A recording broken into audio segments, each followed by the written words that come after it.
Well,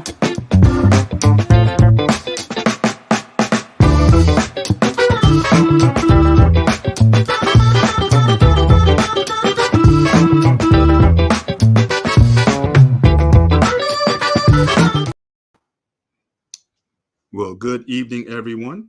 Hope everyone's doing well on this Friday evening. For those of you who don't know me, they call me Mr. Bennett. Sometimes they call me Dr. Bennett on this panel. I'm just happy to be just part of the number. Good thing Black Man had me want to fill in tonight, and somewhat of a short notice, but he gave me an opportunity, and I wanted to certainly take advantage of it. So again, good having everyone on here tonight. For those who are coming in for the first time to Black Man Unfiltered's network, thank you for joining us on a Friday night. You could have been anywhere tonight, but you chose to be with us. Certainly, all we ask tonight is that when you come in, hit the like button when you come in. That helps the network a lot. In the chat section, we ask is to be respectful of one another, and hopefully we can have an energetic and meaningful conversation and dialogue tonight. Black Man asked me what I want to talk about, and I just went off of what I was just thinking about prior to me coming on. And I was thinking about this idea of blackness or being black, and what does that mean? And the main reason I was bringing this up, shout out to Brother Ronan. Thank you for joining us tonight. Good to have you on board with us tonight as we explore this topic a little bit, and hopefully this will be a meaningful, conversation. So again, I was just thinking about, and it's been ruminating actually for several years for me, because of what my daughters have gone through. They're all in college, and so their college experience is very different from the one that I had. I graduated college in 1991, and certainly at that time there was a different meaning. When we said black or blackness, there was certainly a meaning behind that. And if you go back, years prior to that, there seemed to be more of a clear definition of what that meant. But since then, as the country is becoming more ethnically diverse, not everyone is co-signing on that anymore. A lot of times the idea of being black is meant to be American. But we have our native African brothers and sisters who are here, who have developed communities. When now back in the 80s and 90s, when you didn't have a lot of African immigrants here, it was almost natural for them to be around, to find people who look like them and basically assimilate into the culture a bit more. But now these communities are becoming a lot more prevalent, a lot more dominant, and they're able to create communities of their own, just like you see across the country. When you see a lot of Latino communities, you have whole communities where you don't even have to know English to thrive in the community, because all the stores, all the the ways of doing business or such, where this idea of assimilation is becoming less and less. I'm in New Jersey, but if you go to New York, you go to Brighton Beach, you can speak Russian and never speak a word of English, and you'll do very well there in Brighton Beach because of the large communities there. So this idea of America being this melting pot is kind of going away, and I guess they say we're becoming more like this stitched blanket with all these patches on it, because people are certainly becoming more and more comfortable being their ethnic selves and not feeling that they have to give up the life that they had before they came here to be a quote unquote American. But the same thing I think is happening with us, and we're seeing people who are very much into whatever their ethnicity comes from. They're Nigerian, they're Ghanaian, they're from the continent, their tribal regions, looking from the Caribbean and from the Afro Latino community, and that's always been a point of contention and debate in our community, where people talk about a lot of Afro Latinos, they don't necessarily identify with being black. They say, well, I'm not black, I'm Dominican.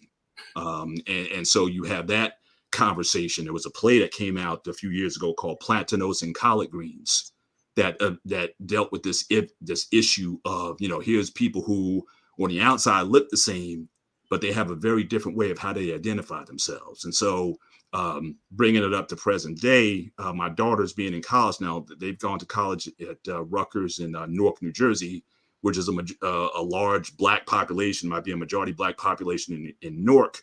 However, the school makeup, though, there's not a lot of what we would call Black kids that go there. There's a lot of African and Caribbean immigrant populations that are there.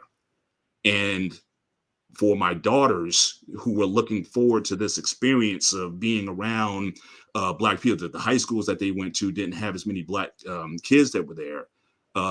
It was a bit of a wake-up call for them, where they didn't feel as if they belonged when they went to, even when they had friends who were, of Native African descent or first generation African, they would go to events and they would still feel like outsiders in terms of the ways they were treated.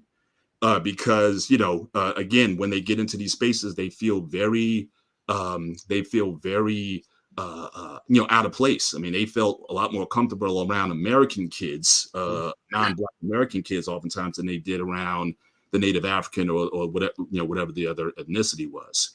And then what I also realized, just being in these spaces, been in here for maybe about the last, I guess, couple years, since COVID, and all these YouTube channels, have been open, and we've been talking about issues about the Black community. And then you have people say there is no Black community, and these issues, how do we rebuild the Black family and whatnot, and what is our agenda going forward? And oftentimes I see a lot of the conversation being bogged down, in part because we don't necessarily have a clear definition of terms of what it means to be Black. And a lot of it contributed to skin color. A lot of it deals with, a lot of this is dealing with, just a lot of frictions that we're seeing in amongst those. And so we're losing definition. In the 60s, when James Brown came out with that song, "Say It Loud, I'm Black and I'm Proud," that was like a unifying event that brought a lot of those, regardless of where you came from, together. We were kind of swimming in the same boat, but now everyone's making out a same space for themselves. So if we're talking about a Black agenda, I think it's important that we need to have a conversation on what is Blackness or being Black. And how many times have we been in conversations where people are so willing to take away your Black card for whatever reason? What, you didn't watch all the episodes of Boondocks? We're taking away your Black card. Didn't see every Friday movie? We're taking away your Black card. What? You don't eat mac and cheese, baked mac and cheese? What? We're taking away your Black card. So we also have this issue where everyone is using these cultural and ethnic tropes to kind of define what Blackness is. And I've been thinking about it, and what I did, I coached my daughters through how to kind of navigate these issues. And part of navigating that as well was I had to help them define or have an understanding of our own ethnicity, right? So I tell people all the time, my race is human. My nationality is American. My ethnicity is ADOS, which is American descendant of slaves. That means that you can trace your ancestry to this country. If you have ancestors who came here between 1619 and 1865, if your ancestors go back to there, you're ADOS. And then, but my identity is Black. And so for me, going through that exercise and helping my kids to understand, because they were feeling out of place, because again, for a lot of these kids who are at the school, they have very strong ethnic ties. When the Nigerians get together and have their parties and whatnot, or the Ghanaians, and they have this a very prideful and cultural event.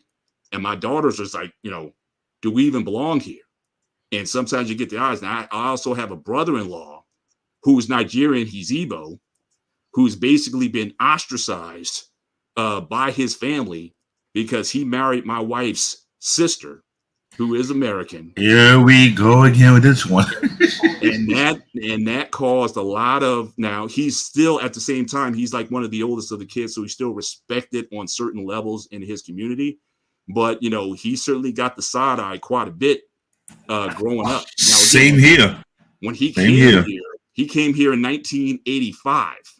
And when he came here, his goal was to assimilate. He went to North Carolina A&T and HBCU, and his thing was I'm all in. And so he adopted um, Black culture or Black American culture very quickly.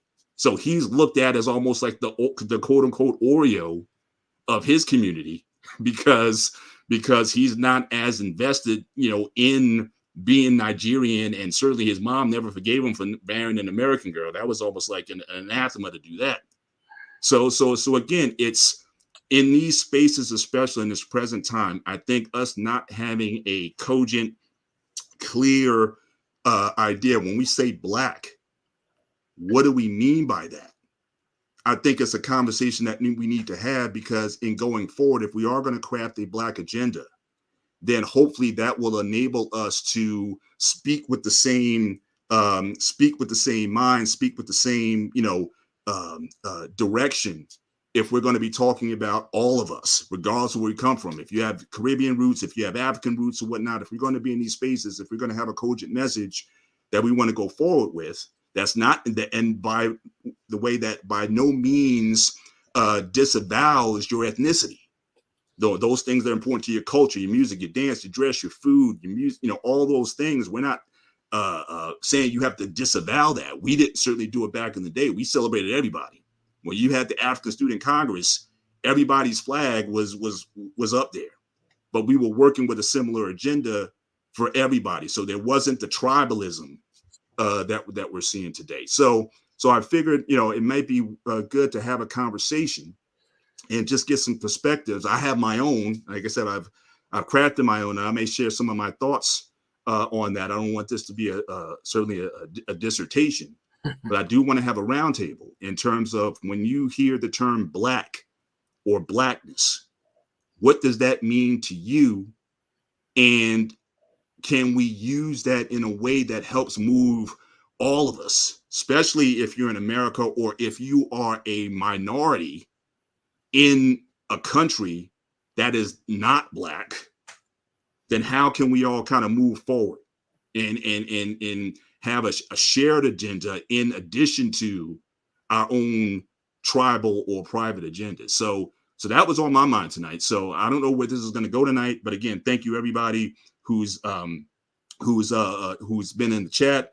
Thank you. Just shout out some names here. Thank you, Corey Hager, who's always been a benefit here, always gives us love in this community of networks. Shout out to Lou Medic, who's in here, information man, good, thoughtful brother, deep. I would love to get his perspective on the idea of Black or Blackness tonight, and share with this conversation. But we got Dragonfly, Jones' cousin. Okay, shout out to you as well. Again, so when you come in, just make sure again hit the like button when you come in. We also take donations on this site. So I don't know if CBN, if you're going to run the ways you can give on the through the website. I will run that. So if you could run that as well for Black Man, you make sure he, and again, thank you, Black Man, for just creating this platform, this open platform where people are allowed to come and give ideas, and he takes ideas for the show. He doesn't have an ego when it comes to if you have a good idea. He considers it highly, and he gives a lot of people here opportunities to be themselves in this place. So again, appreciate Black Man for everything he does, and offering a place for thoughtful, respectful dialogue. Yeah, we get a little heated once in a while, but the nice thing about this also is, especially in the back, the after shows, brothers and sisters, we usually hug it out at the end. But certainly we respect the fact that people are passionate. And we want to hear from all sides here. We want to have a platform where we can, and this one in particular, this is the barbershop. So as we always say in the barbershop, everything is open in the barbershop. We're going to talk about everything and anything in the barbershop. So again, you walk in to a barbershop, you don't know what you might be talking about that day or that night. So, so we like to have that space also in this open dialogue for brothers just to be themselves and just, and let's just have a dialogue. So again, but thank you, CBN. Thank you, Brother Ronan, for being in. Before we get into the show, just wanted to ask, how are you guys doing? Brother Ronan, what's good with you, sir? I'm good. Just taking my needed break, chiming in, supporting the not just the stream, but actually the channels and the adjacent channels to it. So just doing my part. Awesome. CBN, what's going on, my brother? How you doing? Long, interesting day. They coming from the laundry with my kids, helping to get their clothes washed. I was just walking my way back here quick as I can because I heard that. I got into your monologue and you mentioned your brother-in-law. I was like, deja vu. I remember saying that several times before. Any Nigerian, either be Igbo, Yoruba, or Hausa, who parent, I can't say hardcore, extremely old school. Mm-hmm. The moment you step out the order of how they had the foundation of their family, you're the black sheep. Yeah. He married your wife's sister. I got married to a Trinidadian woman, so I became the black sheep. I'm from the Yoruba tribe. What I've been trying to tell people for the longest, people from cultural background don't play around. Yeah. Either you're from Africa or you're from the Middle East, of any nation that they history go back thousands of years. They don't believe in stepping out. They want to keep their culture intact. And you mentioned blackness, I'm like, man, back in elementary school, they would have to call it African booty scratchers. Elementary school. Yeah. And what about being black? I'm like, okay, I'm the pure grade A, unfiltered, no mixed black guy. So if I'm not allowed to judge who's black enough, then what's the point? Yeah. But it's kind of like a real interesting dialogue you put out. I was thinking about a lot of things. I'm like, wow. So how many people have gotten into these political arguments? Either from the African diaspora, or you from the Caribbean, or you're Afro-Latina, or you're African-American, and they talk about blackness. Imagine that thought process. Imagine trying to wrap your head around it and trying to see, like, are you black enough or you're not black? Like, what would you consider to be black? Right. And I find it's amusing because, you know why? Over the period of time, people change the definition of what black is to their own perspectives. If you're not from the hood, you're not black. Right. If you're not sagging your pants, you're not black. Right. You don't listen to rap music, you're not black. Not black. It's a big one. You don't got no baby mama, you're not black. I'm like, seriously? Like, are you really for real? But the thing is, after you listen to people discussing in the barbershop or anywhere you go to, university, in the high school, you start to realize people are diluting the true essence of what black really is. Right. Because throughout last year, you have been on the panel before, you have hearing the conversation, there's no black community because there's no moral foundation. Mm-hmm. It's the value system. So when you have a weak value system, you can't talk about who's black or who's not black because you know why? Every year or every 2 years, someone will change the definition of what black is to their own perspective. They're not constant all across the board. You have the FBI, you got the ADOS. We have people from Africa, people from the Caribbean, people from the Afro-Latino from different, I can't even tell you island countries, but either you're from South America or you're from some other part of the world whereby there are some black community that have been there since the early 80s or so and so forth, but maybe they may be beyond that. But when you talk about blackness, we have to get a consensus, a true consensus, not just what you feel like what it is. Okay, if you don't go by blackness, you're going according to Frederick Douglass, there was a class added to blackness. Mm-hmm. With a level of integrity added to blackness. Right. There's a level of dignity added to blackness. So if you don't go by the original meaning of what blackness really is, a lot of people who keep trying to dilute it don't have a say called who's black, who's not black enough. Right. If you think about it. So to my point, you said a lot of things about the definitions of blackness and how the definitions have changed, but we still haven't defined it. So it's almost like black is just this object that's in the room that we move around, but we don't necessarily dive in and come up with, again, a cogent, if the three of us can come to a consensus on what that is, that will probably be better than what I've seen in about 95% of black content.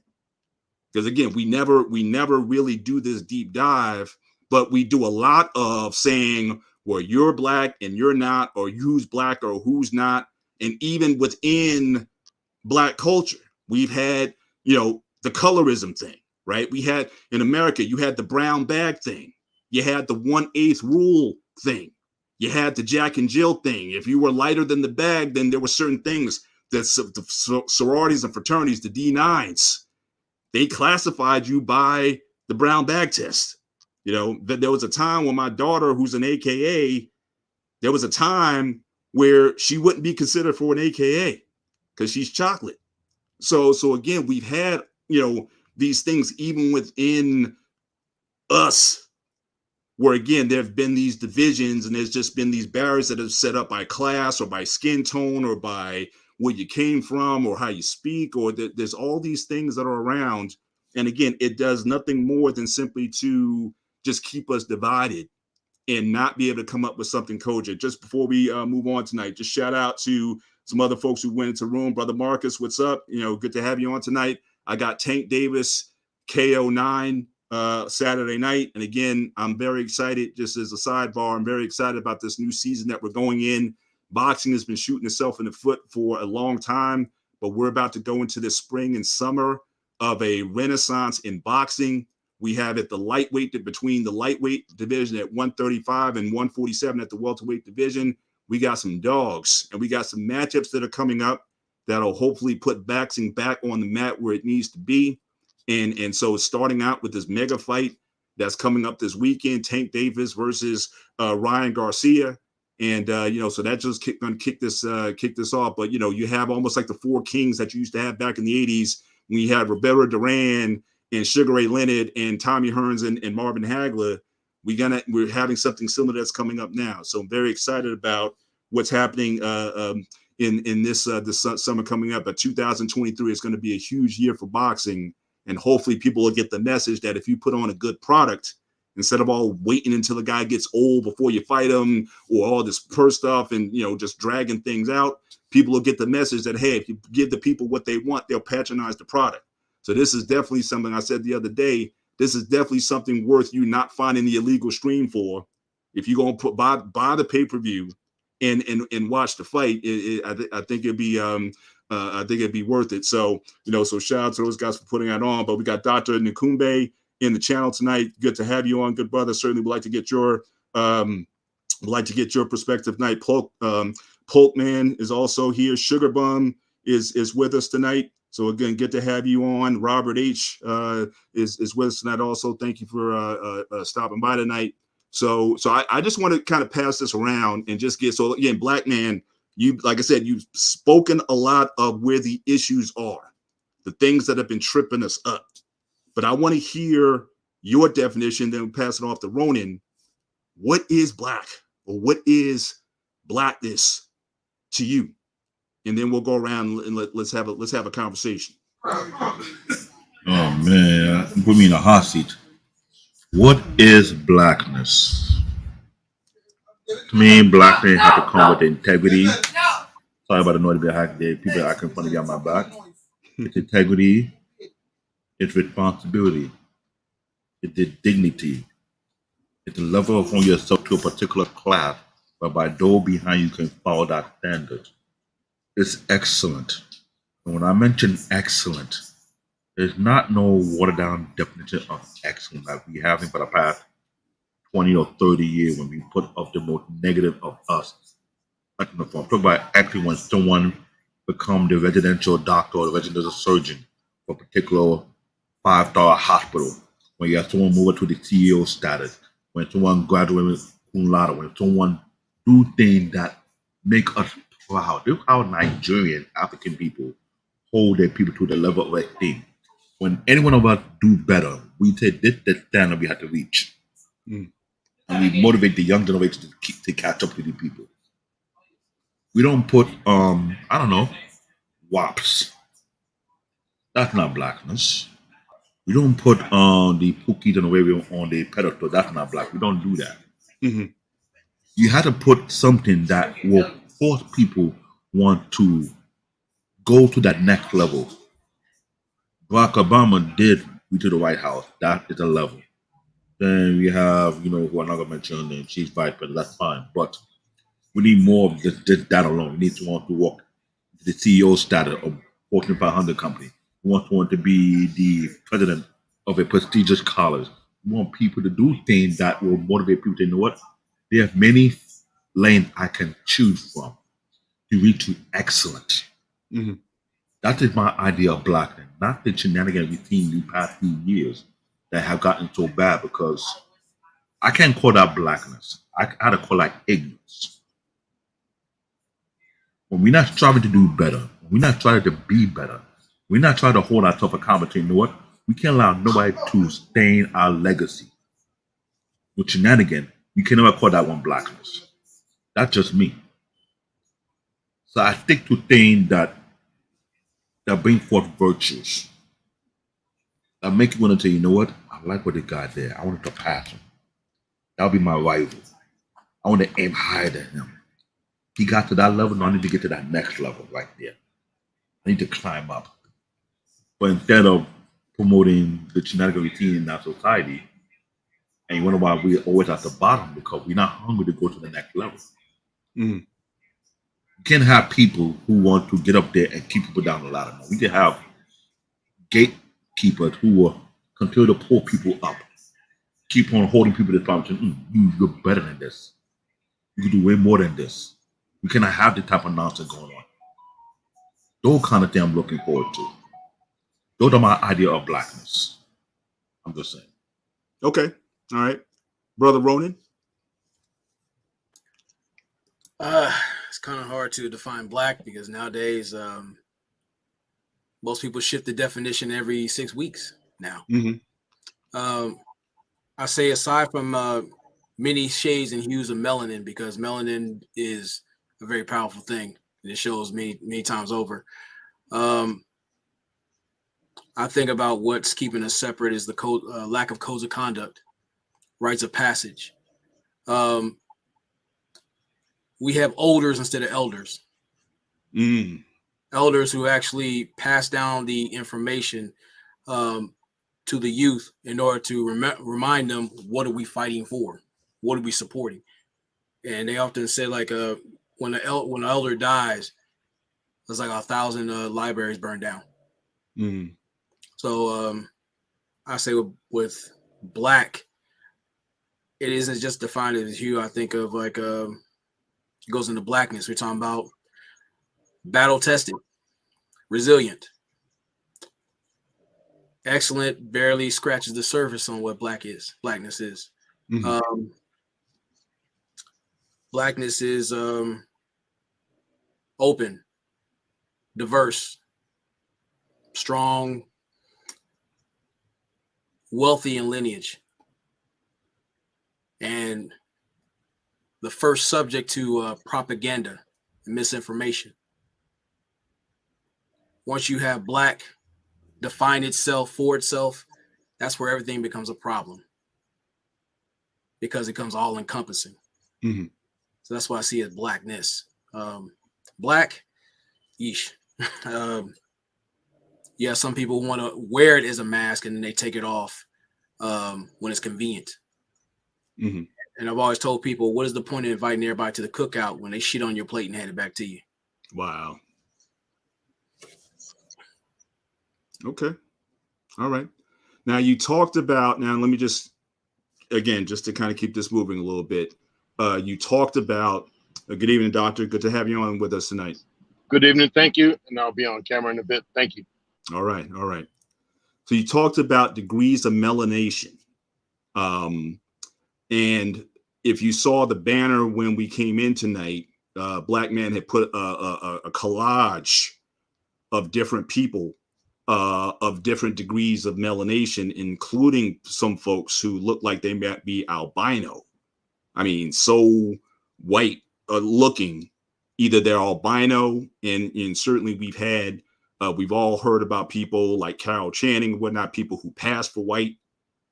So is it fair then to introduce melanation to the definition of blackness, where there's so many shades?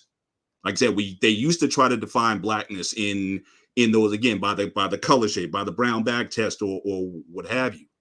Does it do it justice when we talk about the level of melanation relative to others when there's so much diversity in the population? Just want to get your feedback on that. That's Veroni. Yeah. Oh, I say not just on the appearance. I want to go look. I want to trace back the roots. Mm-hmm. I look beyond the surface. I mean, who you connected to. If they're going to sit there, connect the dots and things like that, that's verification. Because a lot of people go by what they see on the outside, and this whole colorism thing is goofy shit. But personally, right. But when you know who you are and where you're from, you'll understand what is worth defending, how to move, and how take pride in what you are, instead of this Tom and Jerry shit we see every day. Yeah.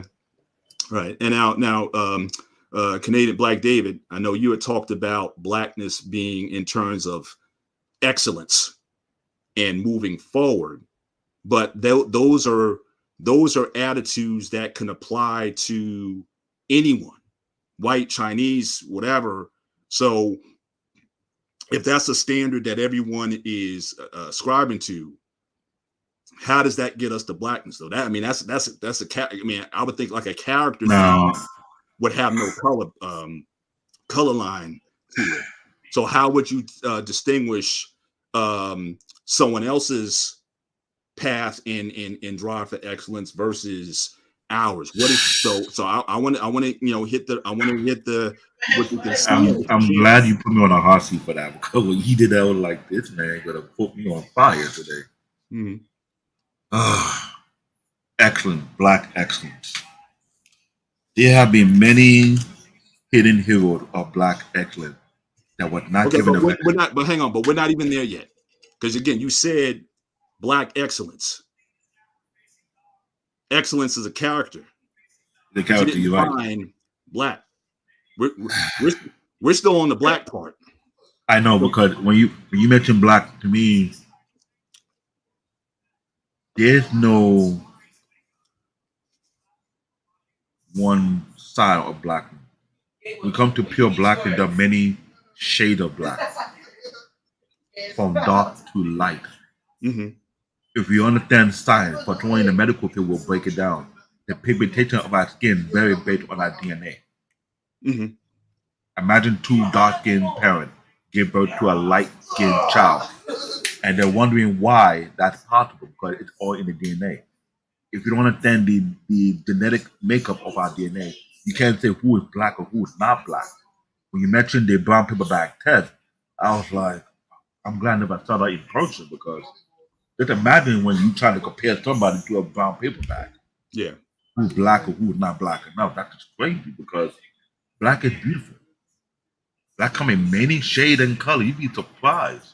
Maybe when you start traveling around the world and see all different types of shades of blackness, then you start to understand black is not one side and one shade. It is multiple shades. It is beautiful. Imagine in a blended family, you see all type of beauty and look and texture what blackness really is, then you can fully understand black is bigger than what you think it is. Mm-hmm.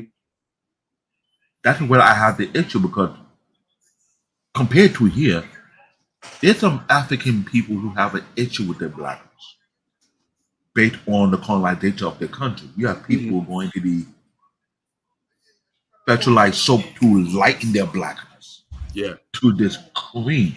Now, the skin lightening thing is real in a lot of different. It's been real since the 70s. Yeah. Not the 90s, the 70s. Imagine I got an aunt, a friend to my mom. You go to the African church. I've never heard darker than me. And one Sunday she comes to church, she's lighter than you, Mr. Bennett. Mm-hmm. I'm like, now, imagine me as a young kid, almost falling back. But when I look at her face, I look at her hand. I saw a difference. Yeah. Her face was purely light, not the whole body. But the hand did not. I thought to ask a question, what's going on? I thought, is this a Michael Jackson issue? Not realizing it had been going on for so long. In African countries, I want people to understand this. The colonization messed up the mindset of people to be proud of their skin color. It got to a point whereby the thing that they did here, they did in Africa. The light-skinned people was put on a higher pedestal. Mm-hmm. The dark-skinned people were looked down. It was no different what I saw here. Me, I was given a nickname. They used to call me Shadow. Wow. or midnight. Wow. Imagine you're in boarding school and they say, man, you dangerous. Why? You can't turn on the light around you. Wow. They think I'm a ninja. So when we turn on the light, all I do is wear the shade and cover my mouth. And you ain't gonna find me. Unless I open my eyes, see my teeth, think it's a ghost. Mm-hmm. Though with the joke, they get to God. You think my country was bad? There's another African country. These people are so black, look like they were dark blue. Mm-hmm. Yeah, But they the are skin blue is black. smooth. Right. And I was amazed. I was like, yo, I'm dark. But how could a dark skin guy like me get jealous of a person who's darker than me with smoother skin? Make it make sense. Reason why? I love the texture of it. It was different. I was like, yo, let me have that type of skin. When you call me black, yeah, keep calling me black. I'll tell you blacker the baby. You continue to have diabetes. Sweet and juice. But you can get to where I'm coming from with these jokes. I had to do that was my phrase. My first phrase was black and baby to the Jews. I was thinking when I get darker, you get diabetes. All right, so we should change your name. Then we're gonna change your name, Sweet David, instead of Black David. We're gonna change you, Sweet. Oh, David. whoa. Paul. That was a good one. That was a good one. That was a good one. As long black men don't hear that, we good. Well, you get the point, all though. right. Just want to get before you have to say that just to avoid feeling negative for yourself, because a lot of dark skin people I've shown before, they didn't have a high self-esteem when you got made from their dark skin. Right. I had to do that to combat the negativity that I saw people were giving to dark skin people. Right. So you can imagine what it feel like. So there's nothing wrong with blackness. Blackness come in different textures, different color, different shade. It's beautiful. The problem is to stop trying to separate which is better, which is not. Right. That needs to stop because this is international. It's not only in America alone. It's all over the world. Absolutely. Yeah. Yeah, I want to talk about that. Before I go chime in, Dr. Nakumbe, again, welcome aboard. Did you have something to chime in on this topic, on what is black, what is meant by being black or blackness? Yes, thanks for asking. Forever and a day. Actually, not forever. I grew up in New York. It was what we consider a true melting pot. Mm-hmm. Dominican Republicans, Puerto Ricans, blacks, whites. But when I was a teenager, I moved to Minnesota. Definitely a different layout. And I actually started to engage in self-hatred. Because and it wasn't that I really recognized people being racist or anything like that. It's just that I didn't feel like I belonged. Right. And not only did the atmosphere feel weird, but I just felt different. When I started to be more positive in life, I had a mentor who said, what do you want in life? Blah, blah, blah, blah. And then in short, when I was saying, yeah, to be honest, I just want to be white for like a couple of days. And then I can get everything I want and then turn back black. And he said, well, what does white mean to you? And I said, well, I've been taught that it means pure, innocent, and everything starts from white. Now, I wasn't big into the Bible, but he told me that earth actually started in darkness. And then he said, sure, let's give whiteness to the sun. We'll give them that brightness. But black means power of the moon. I said, what do you mean? He said, the moon helps to actually condition the earth. It controls the tides and it makes the earth more livable. And if you think about our history, we've always been part of changing the earth, adding to the earth, building, providing culture, you name it. And so he told me to never, ever, ever doubt my blackness again.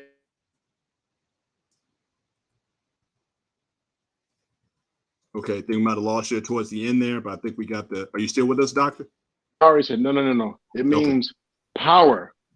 Like you have power. And he said, it also means So if whiteness means pure, then what I'd like you to do is think about your blackness as in concrete, as in strength, as in security. And everything you do in life, I want you to do it from that and never ever doubt your blackness again. And then one more piece, I got a little older, but I just kept seeing drug dealers and crime, gangbangers and crime. And I said, well, actually, blackness means death. And again, I had a unique mentor who said, everything dies. And until it's your turn, you continue to represent power and strength. Okay. That's my answer. Gotcha. Thank you very much. All right. Just wanted to kind of give my 2 cents on that. And I hope I'm not trying to long stroke it here, but I just want to talk about the I guess the pillars of what I've been able to come up with. That again, I think it certainly helped me personally. It certainly helped my family, in particular my daughters personally. And I've had other conversations. I've sort of fleshed this out over time. So hopefully I can just kind of lay out what I've been thinking about this, and then we can kind of go into, we can, talk about it and see what your thoughts are on it to, keep the conversation moving. We're already 40 minutes in. Again, for everyone who's joining us tonight, again, thank you for joining us. Beautiful Animated Speaks. Thank you so much for joining us. Quincy Friesen, who's on with us tonight. Again, thank you for hanging out with us in the barbershop on Friday night. Again, for those who come in late, again, the topic tonight is what is Black or blackness? And, is there a way we can kind of come to a common understanding of what that is that we can all embrace, that then we can then hopefully when we're having conversations about our issues, we can speak with everyone sort of on the same page, not that we're going to agree on everything and certainly on every issue or remedies in terms of how we resolve our issues, but can we talk with a sense of purpose when we go into these different chat rooms and these places that we're in, and when we're talking, especially when we're talking about advocacy. So basically, for me, I wanted to start out, just kind of giving an acronym that I've come up with that defines blackness for me, and the acronym is PERIA, or PERIA, or if you wanted to put an H, FURIA, PHERIA. So either PERIA or FURIA, right? And that acronym stands for, the first acronym is phenotype, right? Phenotype. And phenotype is defined as those observable distinct differences that you will find in a population distinct from others.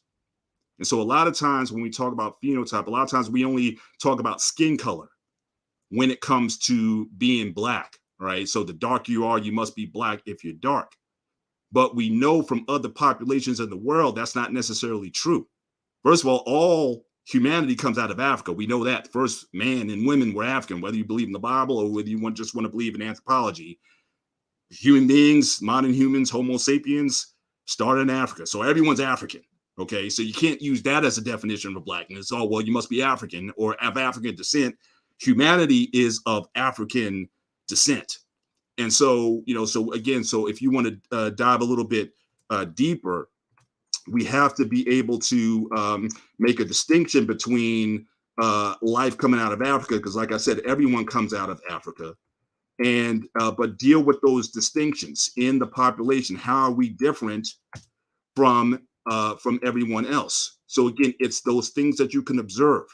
So it goes beyond just skin color, but it's the shape of your nose, it's the lips, it's the hair texture, it's the shape of your body, because you have other dark-skinned populations in the world who are not classified as Black or certainly not African. I'm going to try the screen share. Let me see if I can get this to work.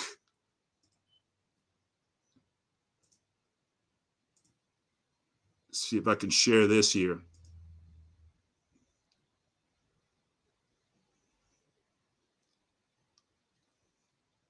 All right, can you guys all see that? Guys, can you chime in? Yes, you guys all seeing that? Okay, so you see here you have these African phenotypes, the folks on the top, and again, as we said earlier, we come in all shades, right? Different makeups, especially if you have mixed race. I have my DNA test. I'm 16% European, 8% Irish. Maybe that's why I'm a Celtic fan. 10% English by nature. I think 1% Arab. Right. So I'm not. So none of us, we can't define black or blackness by your percentage. If you're 50.1%, that means you're black. And if you're less than that, you're not. Again, and mind you, in this country, they used to say if you were 1/8 black, you were considered black in this country. But if you look at the African phenotypes on the top, you see people who have attributes that are different from the ones on the bottom. Now, again, these are people from southern India, what they call the Dravidians. So if you look at a lot of Sri Lankans, a lot of people from southern India, a lot of these people are as dark as Black David.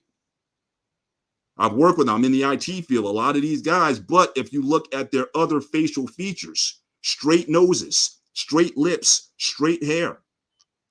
So again, we can't just necessarily go by skin color, because guess what? If any one of us, if I just did a Thanos snap and I placed all of us in Sri Lanka right now, and even if I gave you the ability to speak the language, all three of us, even though we are of different shades and we look different from one another, we would stick out in that population, despite the fact that some of these people in these populations are darker than us. So we can't just say skin color, because that's not going to get us home. Otherwise, we just blend in with the population there. But we don't. So there's other features. Our bodies are different than a lot of these people. And so, so again, it's those attributes that oftentimes then have another effect on terms of how we're treated, right? So as I'm saying, I say in the post here, and I can post any information here if you need to see it, the whole concept of race is really non-existent. The idea here that we're talking about 0.01% of DNA that's making the distinction between how human beings look. But we're saying that but this minute difference has been devastating for people of African descent for over 500-600 years. This whole concept of race was developed in the 1500s. In fact, there's a link here that I have in the description, talks about, look up Wikipedia and look up scientific racism. It gives you a bibliography of where all this thought came from. And it went beyond just classifying phenotypes, but then it went into ideas of intelligence and all these things, all these tropes that have been attributed to African people or people with these phenotypes, that we're less intelligent, or we have different aptitudes from other quote unquote races of people. But you see here, but the people on the bottom, they would certainly not classify as black. They'd be offended if you told them that. And even when they come to another country like America, they're not embracing that. So they're saying, I'm Sri Lankan, I'm this and that, but I am not African. I'm not black. All right, Australoids, like the folks from the folks from Australia in those areas, not classified as black, not by the standards that we're measuring today. So phenotype is a portion of this equation. So when David was talking about the excellence, or when Ronan was talking about excellence, that's again for everybody. But what makes us distinct are these phenotypes. How we look has had a lot of impact on how we've been treated. So the second is the experience. Based on how we look, if you go to any of these areas where, whether it be the colonization of Africa, the Western transatlantic slave trade, or the most recent trend, immigration, you find a common thread, a common experience. I posted in the back chat three different YouTube videos talking about the experiences of Black people in these countries. And the one thing that's you're going to be stricken by is the familiarity of the conversation. So when you talk about Blacks in Britain and how they're treated by the police, it's very like, hey, we've heard this before. If you look at blacks in Mexico and how they are treated in the society relative to the non-black Mexicans, it sounds very familiar. And so you have these experiences most of the time in these countries where if you're either a minority in that country or if you are ruled by a majority. For example, South Africa, it was 80% black, but clearly for so many years, for decades, the Afrikaans, they were in charge of the country. And so these people were trying to kind of treat it the same way. So again, these things, the discrimination, the infrastructure, lack of wealth, lack of opportunity, health disparities, interactions with law enforcement. It's a similar story. So our experiences, regardless if you were in colonized colonial Africa or if you were in the United States, we all have, these experiences relative to the non-black populations that are there. And that's what always found it hurtful to me when Africans and Americans, we debate over our experience, basically saying who had it tougher, slaves or the colonized folks. We can look at Leopold, what he did to those people. Talk about the genocide of millions of people in Africa. A lot of these experiences here, but there's a commonality that is with all of us throughout the world. And so experience is a major factor. So the experience is based on our phenotypes. The next aspect of blackness to me, and this is where it gets more to the points that have been raised earlier, is this idea of recognition. We acknowledge it. We recognize that. The whole idea of Pan-Africanism or whatever, we recognize that these three global experiences, there's so much we have in common with one another, especially relative to Europeans. So it's the acknowledgement of not only our common experience, but also of our common culture. Most Afro-Latinos, most of your music, the samba, the dance, the instruments, the foods, a lot of those are African. The dance, if you look at how many times you've looked up what's considered a black dance in America, and then you can look up that they're doing the same dances in Africa, that they started there. So a lot of that tradition of culture, of dance, how even when we were slaves in the fields, we brought a lot of that culture with us. And it's influenced everything that has taken place since then. So the recognition of the threads that bind us together versus those things that are driving us apart. Recognition. Here's where it comes for me. Where ultimately I think where blackness is for me is identity. That the fact that I can recognize the common struggle with all my brothers, whether it be Africans, Caribbeans, Latinos, whatever, recognition that we are embracing the same struggle. We're all in this together. And that there's things that we can agree on. Not to say that I'm not trying to take your ethnicity away from you, but can we come together for common cause? When a cop stops you, he's not going to ask you, are you Jamaican or are you Nigerian or are you American or whatever? We're going to have the similar experience. And so again, this idea of this idea that we're part of the same fight. When I was in college back in '89, we would protest for anybody who looked like us, whether we were Americans or not. Brother Nakumbe, I don't know if you remember back in the day, this guy Amadou Diallo. That name might sound familiar to some. When he got killed in New York, we didn't say as African Americans, well, he's not one of us, so we're just not going to. No, we protested for him. We were marching in the streets for South Africa in college because we all understood that this was a common struggle that everybody was going through. Recently, in the Latino community, there was who was the guy who came out with Hamilton? Who's that guy who Miranda, who came out with Hamilton? He came out with this new movie or show called The Heights, and there was a lot of criticism because he didn't have, even though the doctor you talked about, you grew up in New York, and you see how diverse that community is, but there were no black people from that community in his production. And so again, Black people recognizing that, hey, this is the same thing. The color is, you look at the channels, the Latino channels. When do you see Black people on Univision? When do you see Black people on Telemundo? So again, it's the same common struggle in terms of the image of the people. And it's recognition of that. Hey, we going through same hell also. So why are we fighting each other? When we got a sort of a common cause, a common enemy, if you will. And so identity is a major part of it. Advocacy is another part of it.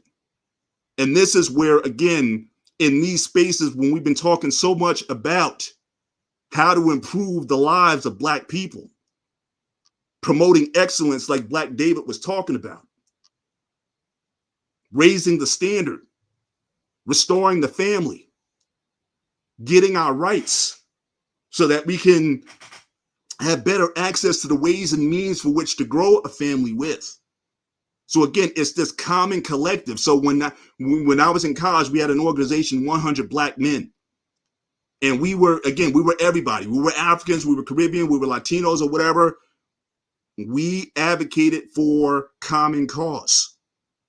And that common cause allowed us to do a lot of things while we were on campus because we weren't in our own separate tribal silos. It doesn't mean that we didn't recognize that. Yeah, we had Caribbean recognition days. We had all kinds of events that showed the diversity of all the cultures that we were made of, and we weren't ashamed of that. But when it came for us to come together, we understood that, look, we have to work for common cause. So that's my kind of overview, if you will, of this idea of Blackness, what it means to me. So again, the way we look, not just our skin color, but everything, has had an effect on how we've been treated. And it's recognition of that common treatment that forms an identity. And from that identity leads to advocacy. So that's how I defined, or I have defined, Blackness in these recent times. That has helped me, certainly helped my daughters to have a better appreciation for who they are ethnically, but also the causes that they fight for globally. And something that I think would help to all unify. So again, the one area that I didn't consider with intention is culture, because culture changes all the time. Culture is so fluid and so diverse between us. So that's why I said, you didn't watch all the Friday movies, we're going to take away your Black card. You don't eat soul food, we're going to take away your Black card. You don't talk Black like everybody else. You don't say, yo, what's up, what's up? You're not Black enough. All those things that have nothing to do with the common experiences that everyone is sharing. And so if we can get away from these cultural things, not to say that, again, that they're not important, but can we unify around that common thread that keeps us moving as a people? And especially if you're here in America, can we come together like, I guess, the way we used to, and have a sense of, hey, we can be allies in this common struggle for justice, equality, access, opportunity, shrinking the gap between the wealth gap. Can we come together on those things? So I center Blackness on those things. So I don't care if you're Will Smith or Carlton Banks, you're still Black. And nobody should be questioning that. In fact, there was an episode I remember y'all remember Fresh Prince of Bel-Air, where Carlton tried to pledge, and the G's in that fraternity was like, nah, you're not one of us. You don't represent us. He's like, what are you talking about? He's an excellent representative. He's an A student, 4.0 student. He should be the best of what we are. But we talk about these tangential issues, like he's not cool. So if you're not cool, you're not Black. If you don't dress a certain way, you're not Black. And I think that's really hurting all of us in our ability to move forward, because we're on these trivial matters, Because what is clothing at the end of the day? Or food at the end of the day? Or the music that you listen to at the end of the day? How is that going to move us forward to restore families, to restore or build communities and have a cogent agenda that helps move us forward? And I think the lack of that common understanding between us is what's been limiting us and why we keep getting in these circular arguments about what's wrong with Black America, what's wrong with Black people or whatever, and why are we struggling oftentimes the way we do. So that's my 2 cents. And again, that was like I said, I didn't want to go into a long dissertation on that, but I thought that was worth sharing. So I'll pass it to the floor if you guys want to take it apart. If anything that I showed that you need me to put back on the screen, I'll do that. But what say you guys based on what I shared today? Now you said a mouthful. I'm going to be honest. I was looking through the whole thing. I was like, man. And we had this conversation last year before, in the middle of the year. And I was mentioning we used to have what they call a Black town hall.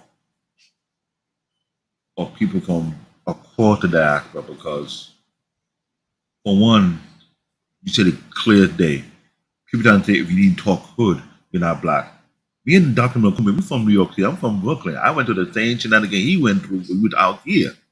So we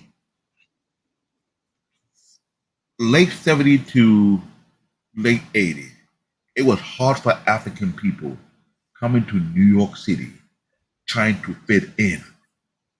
Literally, a Nigerian boy got deleted for his basketball at the playground of my elementary school at Pier 20. One of the full basketball court. I remember exactly where it was located. I still remember it like it was yesterday. He's new to the country. A few brown kids were trying to fight him for his ball, and African people, we fight back, but he got stabbed and left for dead. Because of that, in that 80s, I don't think people young understand this.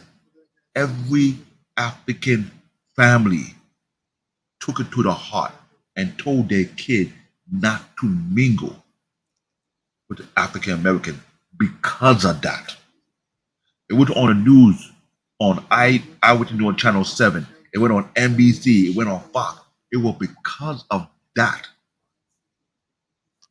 Multiple African ethnic community in New York City were telling their kids to be separated. Mm-hmm. But they see that African American had no respect for Black. No, African American have respect for African people. I got chewed out in elementary school calling African booty credit by Black kids. Not by the white, not by the other way, but Black kids. Mm-hmm. And that was going on for years. So you can't get mad with African people when they start to act a certain way when they came here and were treated a certain way. Especially their own kids. New York City, it's a melting pot. Mm-hmm. If you were to do a count of how many ethnic groups in New York City alone, you'd be surprised. It feels like you're in a United Nation already. Yeah. That's exactly what it is. And like I said earlier, it seems like it's becoming that even in our own. When I was in college, you had 5 entities, Black entities in the college. You had African Student Congress. You had the D9s. You had, again, organizations like 100 Black Men. You had WISO, which was West Indian Student Organization. And you had Haru, which was the Haitian Association of Rutgers. That was it. You go there now, it's about 25 of them. Because like I said, everybody is operating in their own tribal space. Even if you went to there now, if you had a Nigerian organization, that got split up into the Igbos and the Yorubas. I saw that coming. Yeah. I saw that coming. In 1998, BMCT, Bowman Having Community College, you had the Nigerian Student Organization. It got to a boiling pot whereby it was the division between the Igbo and the Yoruba. And I saw this coming. I was telling these people there's going to come a point whereby the Nigerian to the Union will be divided based on tribe. They say, oh, it's not gonna happen. Come on. I'm like, it's gonna happen. And just Lord and behold, you had the Yoruba student tribe, you had the Igbo, like it's crazy. It's like they have their own silo. There's someone named Black Beauty, I forgot what panel she mentioned. She say African don't play. When they out here, they have their own office building for the community. They have meetings either once every 2 months or so and talk about what to do with their community over there while they're over here. They're not playing around. Mm-hmm. It's like something I saw the yesteryears in the Black America. Y'all used to have that. Y'all used to have the silo town hall whereby you come together and figure out what to do within that community. What can we do to get to that next level? Mm-hmm. That is gone. There is the town hall, but mostly one of Walter Martin on filter, which he's doing his job. Now you have a full Black-owned news media, but how many Black people support that thing? But what I'm pointing out is the consensus of the Black people coming together and saying, you know what, we need to make some changes. It's not being done enough. Mm-hmm. We had these civil rights activists who are sacrificing themselves, putting themselves on the front line, fighting for everybody, when it feels like they're not being appreciated much enough. They get chewed out more than often. We have these pocket silos in the college campus who want to be the next generation, trying to get structure and order. That is not enough. And you got people in the profession they're in the IT, in the medical field, trying to do something. It's like what I'm seeing, people with the right mind want to do something bigger beyond themselves. Problem is, where is the support from their community? Right. Brother Ronan, like you to chime in. What did you think of what I talked about, or anything you want to, however you want to take this conversation? I was wondering, when can I take the elective? Appreciate it. That was definitely an awesome way to think about it, because, like I said, it's deeper than just the aesthetics. I mean, you got to really go into the roots and see what's going on. I mean, that's a level of connection. That's why we're so disconnected now. That's why we don't have communities. I said we have ethnic outposts, and we basically have people on their own, rugged individualism. We don't have those things, like I said, code of conduct. We don't have the concept of family, communities, things of that nature. So now you see why they're picking us off at leisure. But when you have that connection out there, it's very hard to basically infiltrate a community, especially when they stand for something solid, like other communities. And you see that in other cities, major cities, they have little this, that, and the third, and we have very little to show for it. Right. And the thing, and what I'm also seeing here is it, in some ways, it almost seems by intention. It is To somewhat keep us divided, because again, we're seeing these models, like I said, in these other cultures, in these other communities, Nigerian community, Ghanaian, whatever, West African, throughout. We're seeing, but we're not leveraging, or we're not sharing. Everything wants to be kind of like kept in.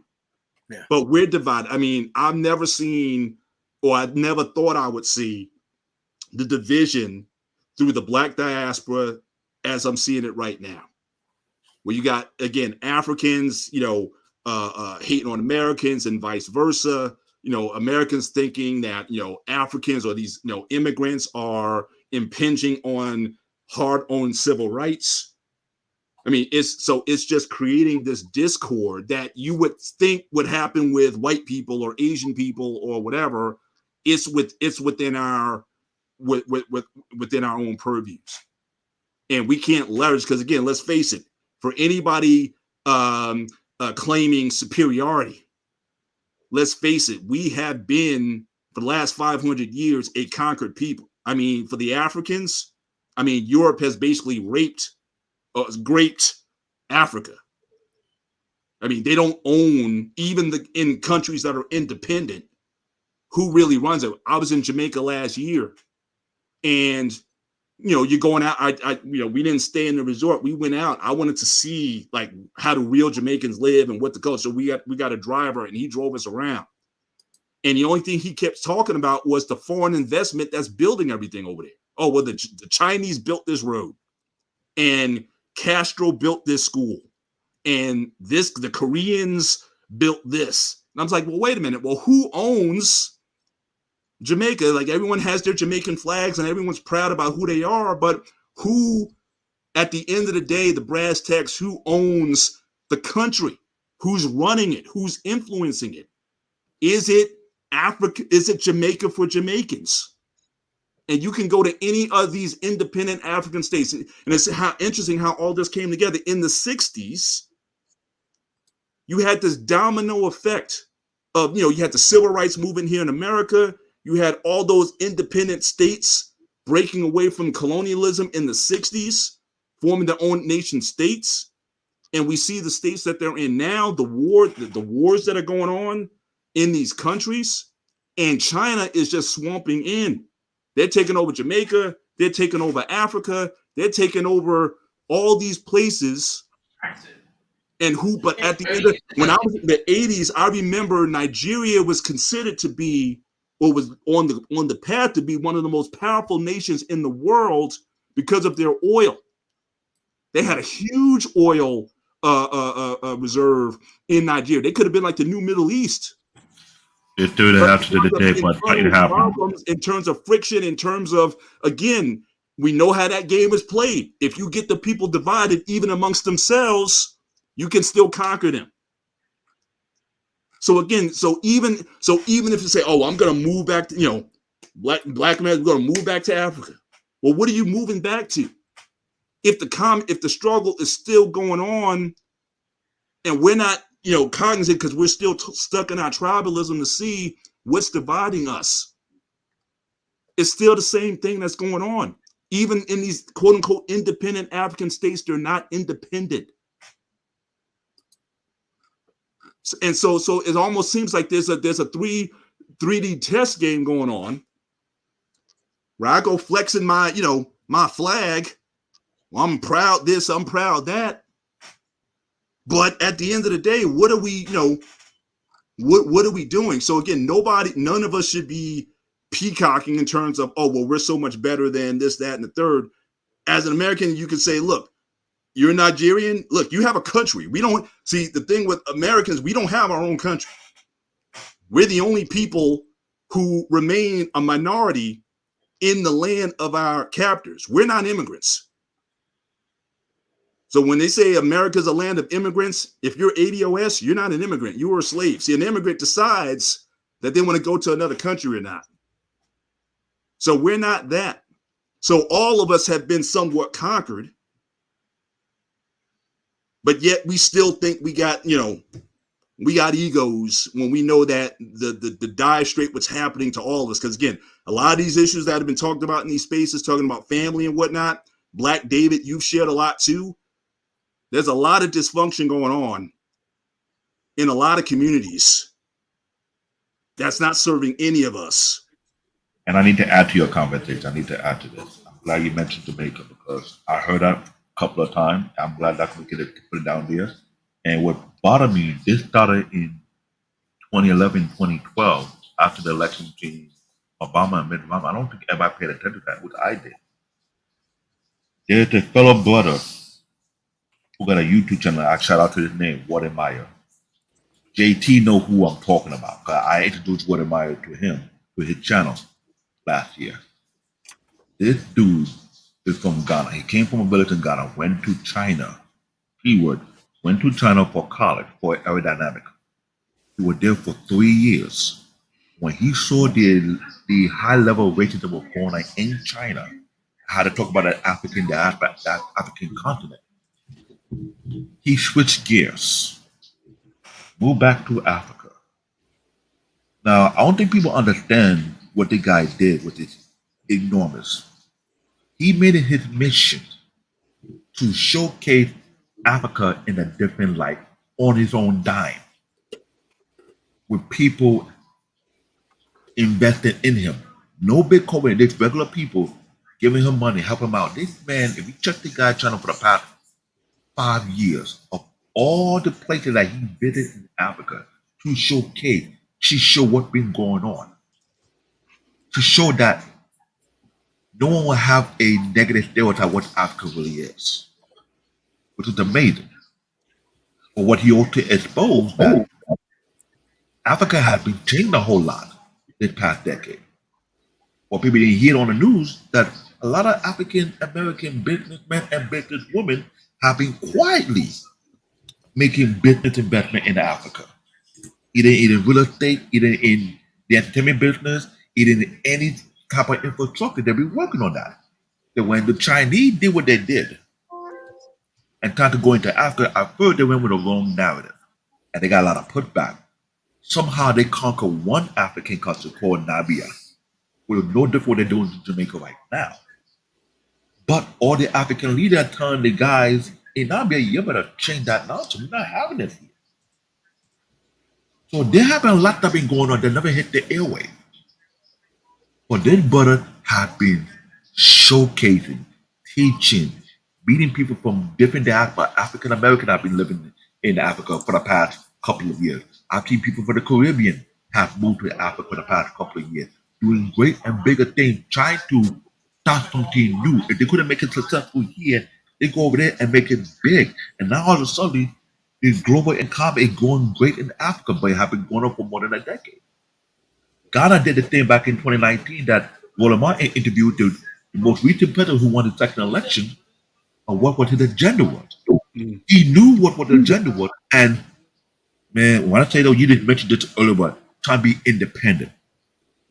When he won his election the first time, he had the president of France on a conference and told him we want our freedom, we want our money back, you have been robbing us. The moment he did that, the IMF secretly trying to do them guys dirty because they were trying to build their economy and rely on themselves.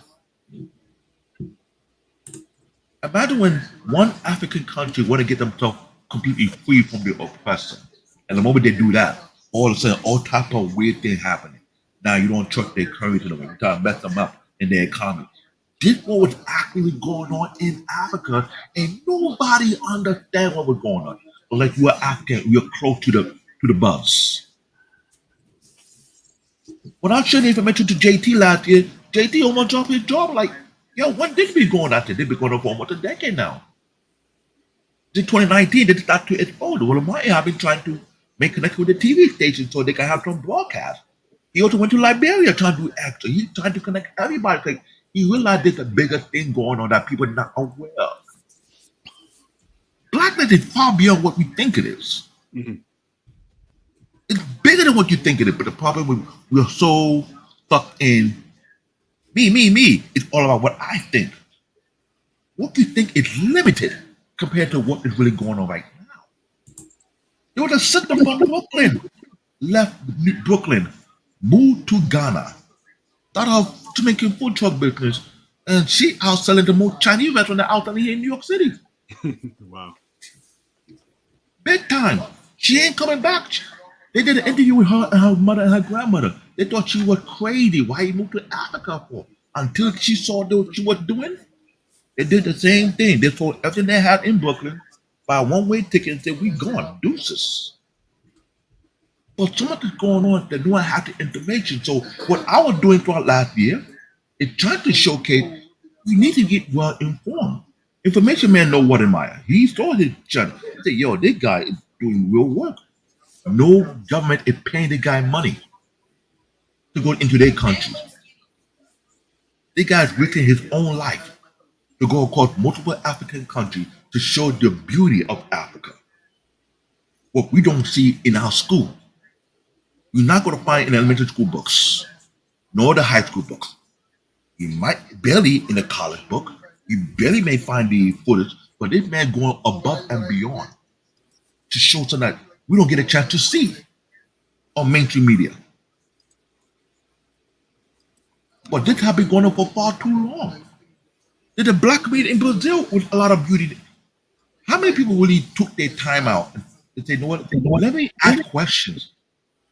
Let me interact with people from different diasporas and understand where they come from. What is their struggle so you can relate with one another. What happened to him doing that? 'Cause I spoke with people from Haiti. I spoke with people from Ghana. I spoke with people from Jamaica. I spoke with people from Trinidad. I spoke with people from Guyana. I tried to understand their plight, their struggle, their experience, so I could be relatable to them. And I Absolutely. think that I'm better than them. Right. But when you come up with that thing, oh, you think you're better? No, you're not. Somebody say this. Willamette said it. How are you gonna fight for someone you don't have your own embassy? No, Willamette will B9. Let me phrase that. B9 say that. And shout out to B9. He said, we don't have our own embassy. So who will invest in us and trust us with anything? Who are our representatives that we can rely on? Every other country has their own embassy in each other country. We got none. So what are we going to do about us then? Right. When he said that, that just, if you are a deep thinker, it will hit you harder than you think. Black people don't have their own representative, nor they have their own embassy. So if you want to get a handout or help from outside the U.S., who's going to do so? Who want to invest in you? Whether they're taking your stuff and making a huge profit off you and give you a penny on a dollar. Great. Want to invite brother JT to the barbershop tonight. Good seeing you as always, my brother. Good to have Same you here, on. my man. All right. We've been having a conversation tonight. And again, for everyone who's joined us tonight, thank you for joining us tonight on the BMU network. Again, when you come in, we ask that you hit the like button when you come in. Also, see scrolling on the back if you want to give a contribution to the BMU network. See the Cash App on the bottom. Again, we thank you for, again, spending time with us. JT, we've been talking about the elephant in the room that everybody talks about or everybody wants to take away from you at some point, but nobody really got into the nitty gritty of what it is. So we've been talking about this concept of what it means to be Black or what is Blackness. And so everyone shared a perspective here tonight. I know you're very thoughtful, brother. So I would like to hear your perspective on what you think it means in light of everything that you may have heard tonight. Sure. First of all, let me thank you guys for having me on the panel. Thank my man, my brother, Black Man Unfiltered. Salute to all the brothers that's on here. Salute to everybody that's in the comment section. In essence, I would say that it's a tag. It's not a status. It's not a race. It's not even a color. I mean, it's just a tag for American melanated folks. That's basically what it is. When you look at it in a sense of how a person act, we tend to use that as an act. Someone can act Black, someone cannot act Black, but it's just a tag. It's nothing. When you look at the status, it means that you actually are a nomen. You don't really have a country to claim because you know, in essence, our ancestors were stolen from one country and brought over here. And so, I mean, what we have to say is that we're American. However, you would have a lot of Americans, Black Americans, that won't even claim America while living in America. Mm-hmm. You know what I'm saying? CMB just raised something that we probably need to talk about. What he was saying, and I heard B9 said that we don't have an embassy, and that's an easy question. I mean, that's an easy answer though to that. It's because we're not Black. Black doesn't mean anything but a tag. You are American. You do have an embassy as an American, but we don't, for some reason, don't see ourselves as Americans. We understand what the history is, but everyone has a history. Everyone at some point in this life has been conquered. I think Mr. Bennett, you probably said that on another show one time. And one of the things I look at is that we try to put our tags up against race, up against cultures, up against, now I can argue that it can be quote unquote a culture. in America to be black, a black American, but it still comes down to a tag, something, a label, has no real big significance to it. I got out of the well, I try to get out of, you know, the habit of even consider myself black, but it, you know, it's just hard. It's been it's been ingrained in me all my life. So Mhm. but I understand. So for you know, conversation and context and conversation, I just, you know, choose to use it. However, I do understand that, you know, it's more than just sitting back calling yourself black. It just means nothing to me. It means nothing to me. Um, even I don't even consider myself African American. Mhm. I don't like that tag either. I'd rather just say I'm American. Mhm. You know, that's just where it is. But like I said, for conversation's sakes, of course we call ourselves black or whatever, because you know, we got nuances on how we do act in America. It's just like calling somebody white.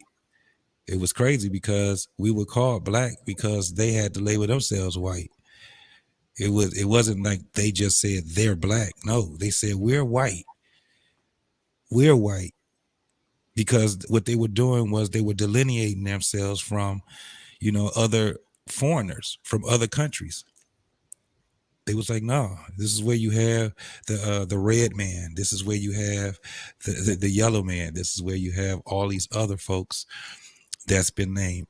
But for some odd reason, we held that. It's kind of like the N word. We held on to it,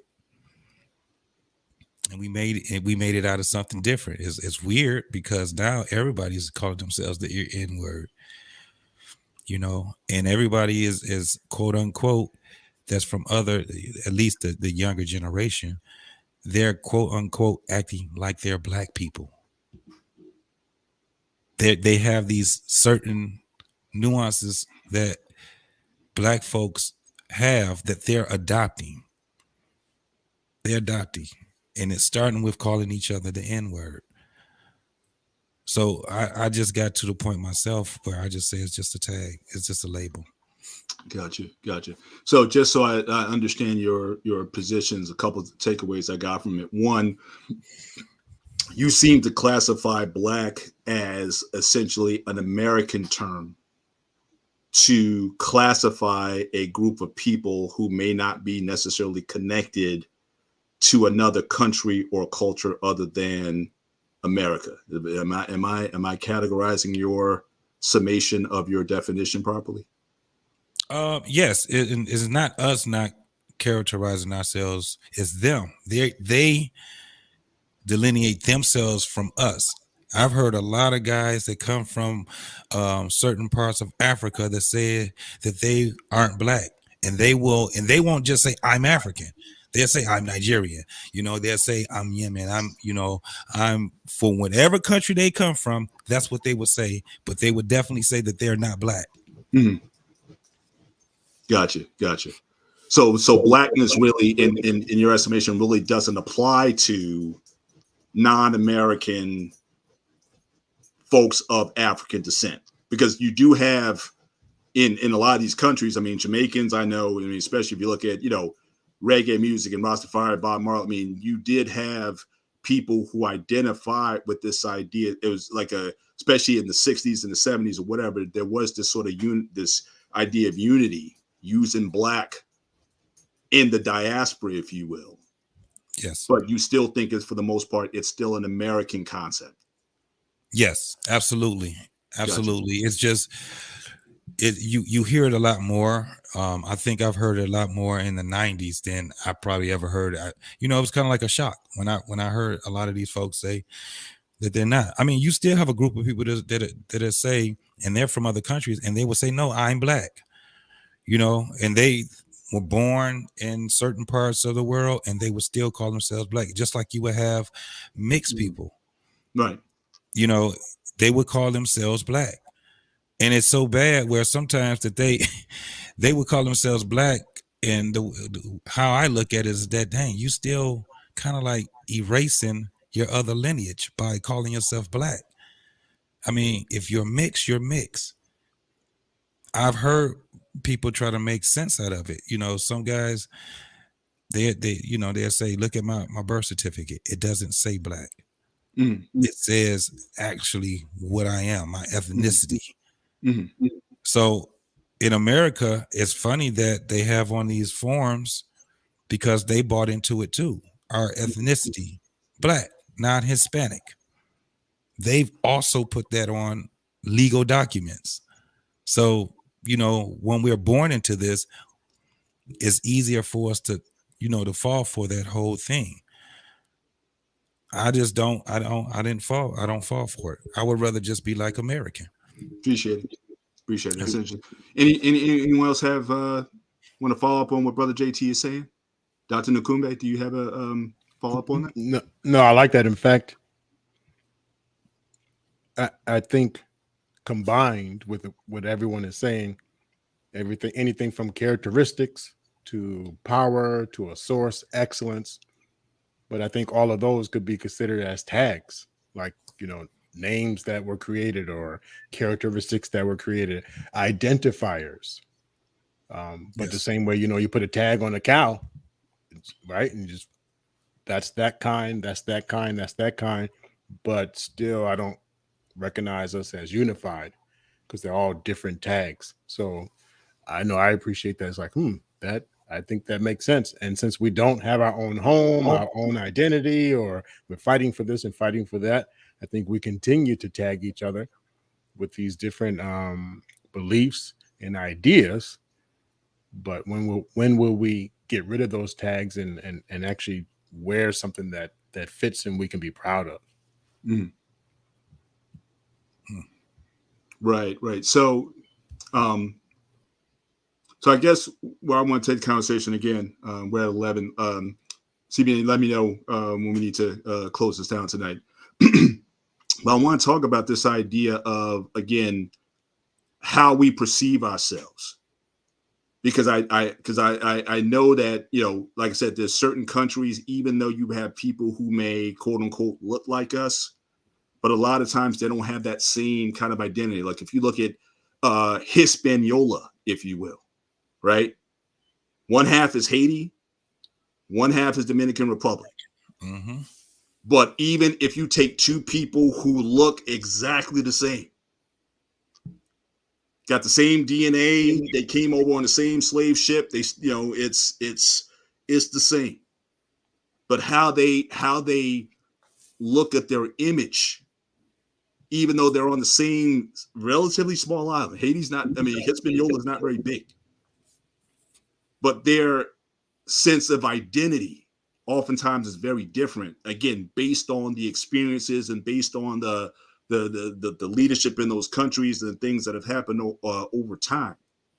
So I think a lot of this, and the fact that we're hearing today that more and more people are sort of moving away from this idea of being identified as Black. That is, you know, and I'm asking the question, is that in fact a good thing or bad? So I got JT's perspective, and I think, you know, where I get a sense of where he's going with it. But is that a good thing or a bad thing? Where is it coming from a sense of thinking of yourself more so than that tag, or is, you know, it's not about the tag, it's about what you put into the tag. It's about how do you define the tag. So that tag could have a rich history and culture of overcoming and conquering and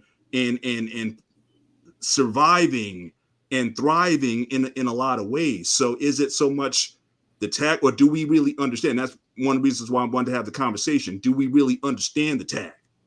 Did we just treat Black as simply being just a label that sort of limits us, or do we look at it as a sense of empowerment that has allowed us to endure all the things that have happened to us over that time? And so when you have an island like Hispaniola, where you have two different peoples in terms of how they look at themselves and the agendas that have taken place in those in that on that island for people to be distinct from one another. And then at the end of the day, what is the outcome? Because ultimately, because Dr. raised it earlier, what outcome are we looking for?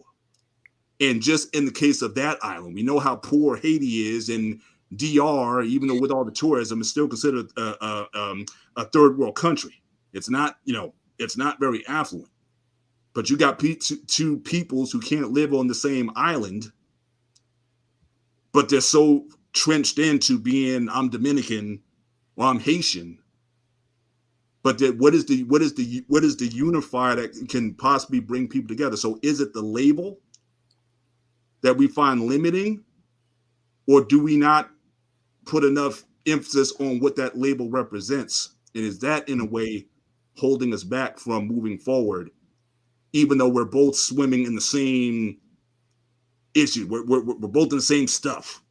Mm-hmm. And still, we're not seeing like nobody is getting better. Not in this hemisphere.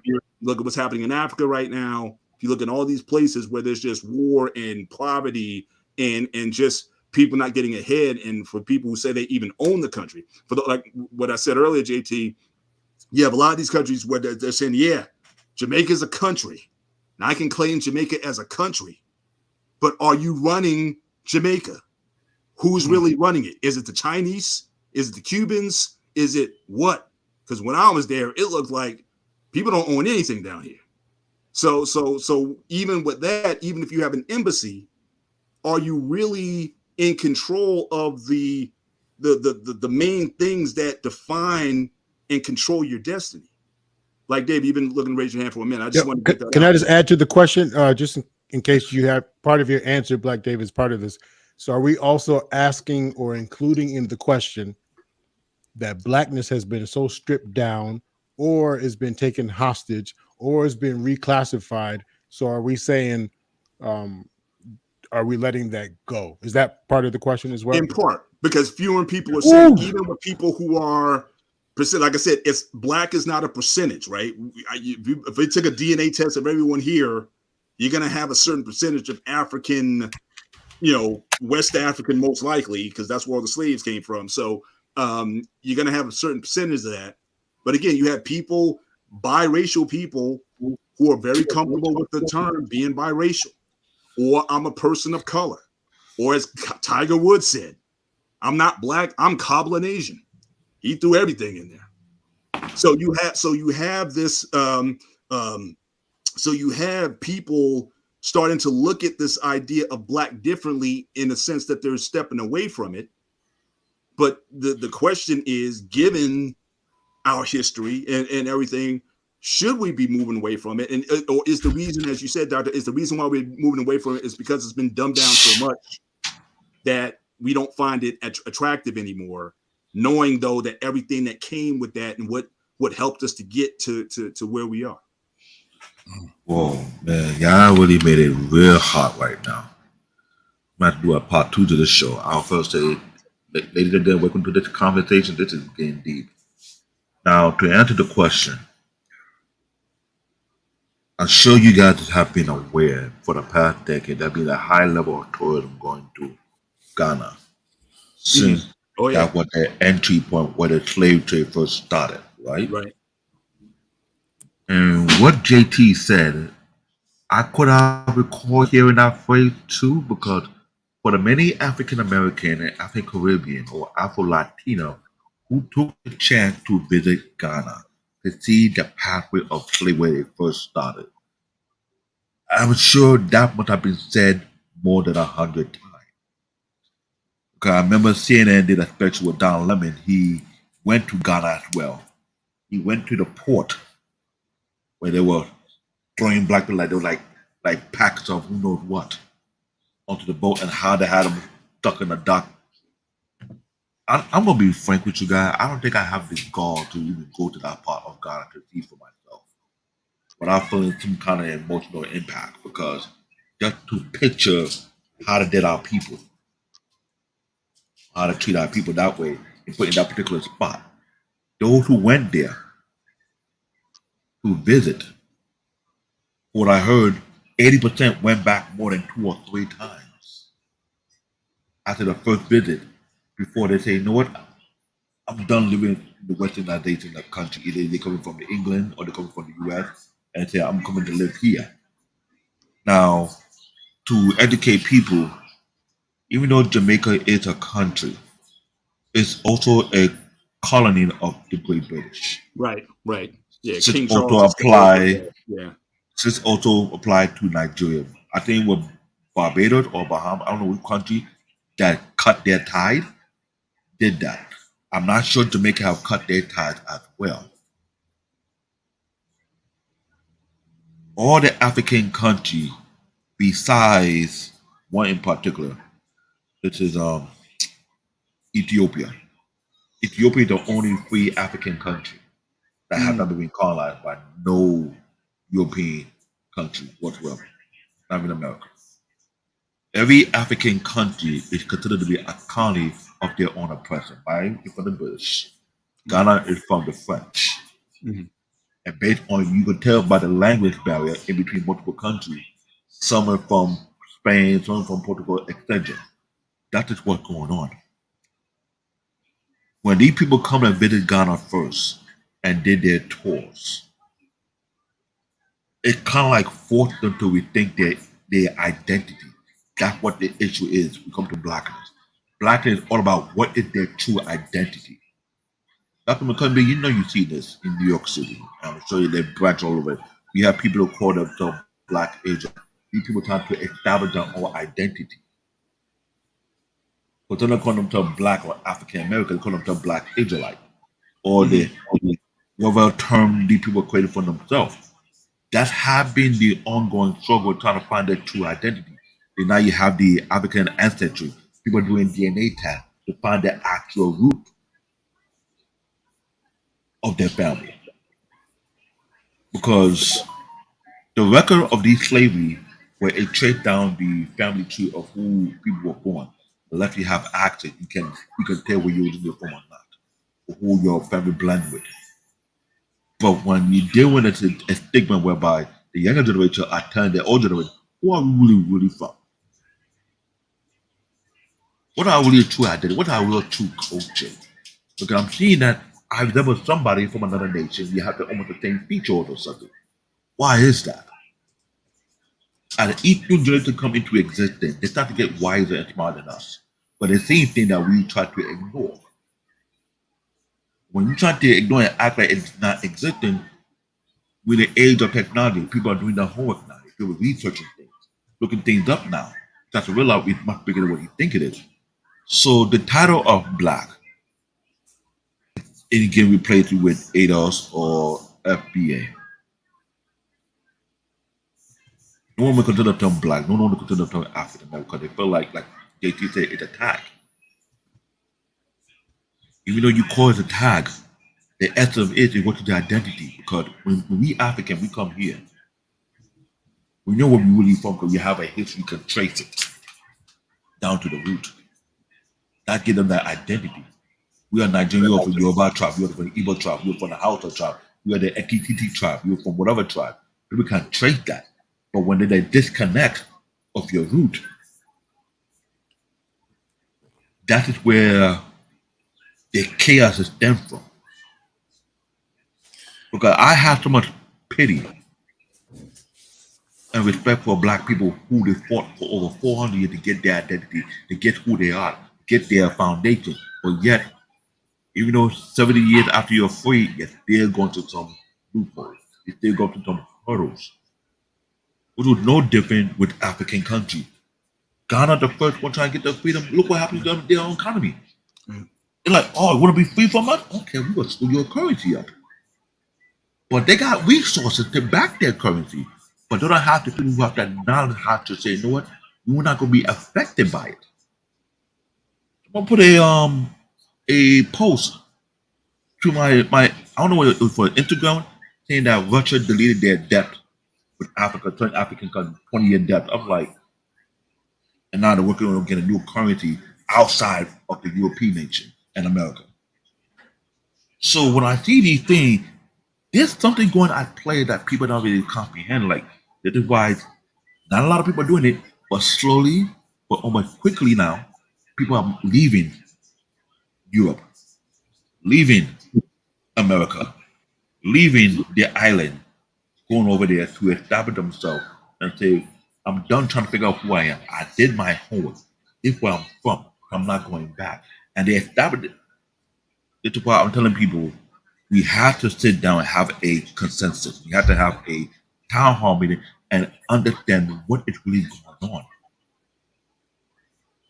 as a people. But this is the thing, Black David. I don't think that there's enough black people that care about their lineage. I mean, you got people that got fathers that are living, and they don't care who their father is. So why would they want to care about their lineage? I totally get it, because I had to have empathy for people, because what I see going on here in America, what I see going on in this society, I always had to ask the question, what is the agenda behind all this? Why did they push so hard? And when you want to fight against it, why is it when you fight against it, whereby if you get to know too much, you disappear? I have been paying attention to most of the civil rights activists who, before the pandemic and during the pandemic, once heard of them, all of a sudden you don't hear them no more. It's just off the face of the earth. Why is that? What's going on? What are they fighting for? What are they trying to push out there? Oh, sorry, sympathy. Thank you for correcting me, Trey. Sympathy. I'm trying to get the right word. It's just being aware of what's going on. Be attentive to what's happening. I always have to ask you a question. When are you going to have a stand and say, you know what, enough is enough? We need to make a change. Because when you're trying to find your identity, you're trying to find who you are as an individual, then from there you know to walk where the next step going to be. You were right, JT. Being black is a tag. A lot of people say we African, or you go African, when you call me black. It's not that you claim to be black. When you fill out the form, what do they say there? White, Black, black, Caucasian. Hispanic.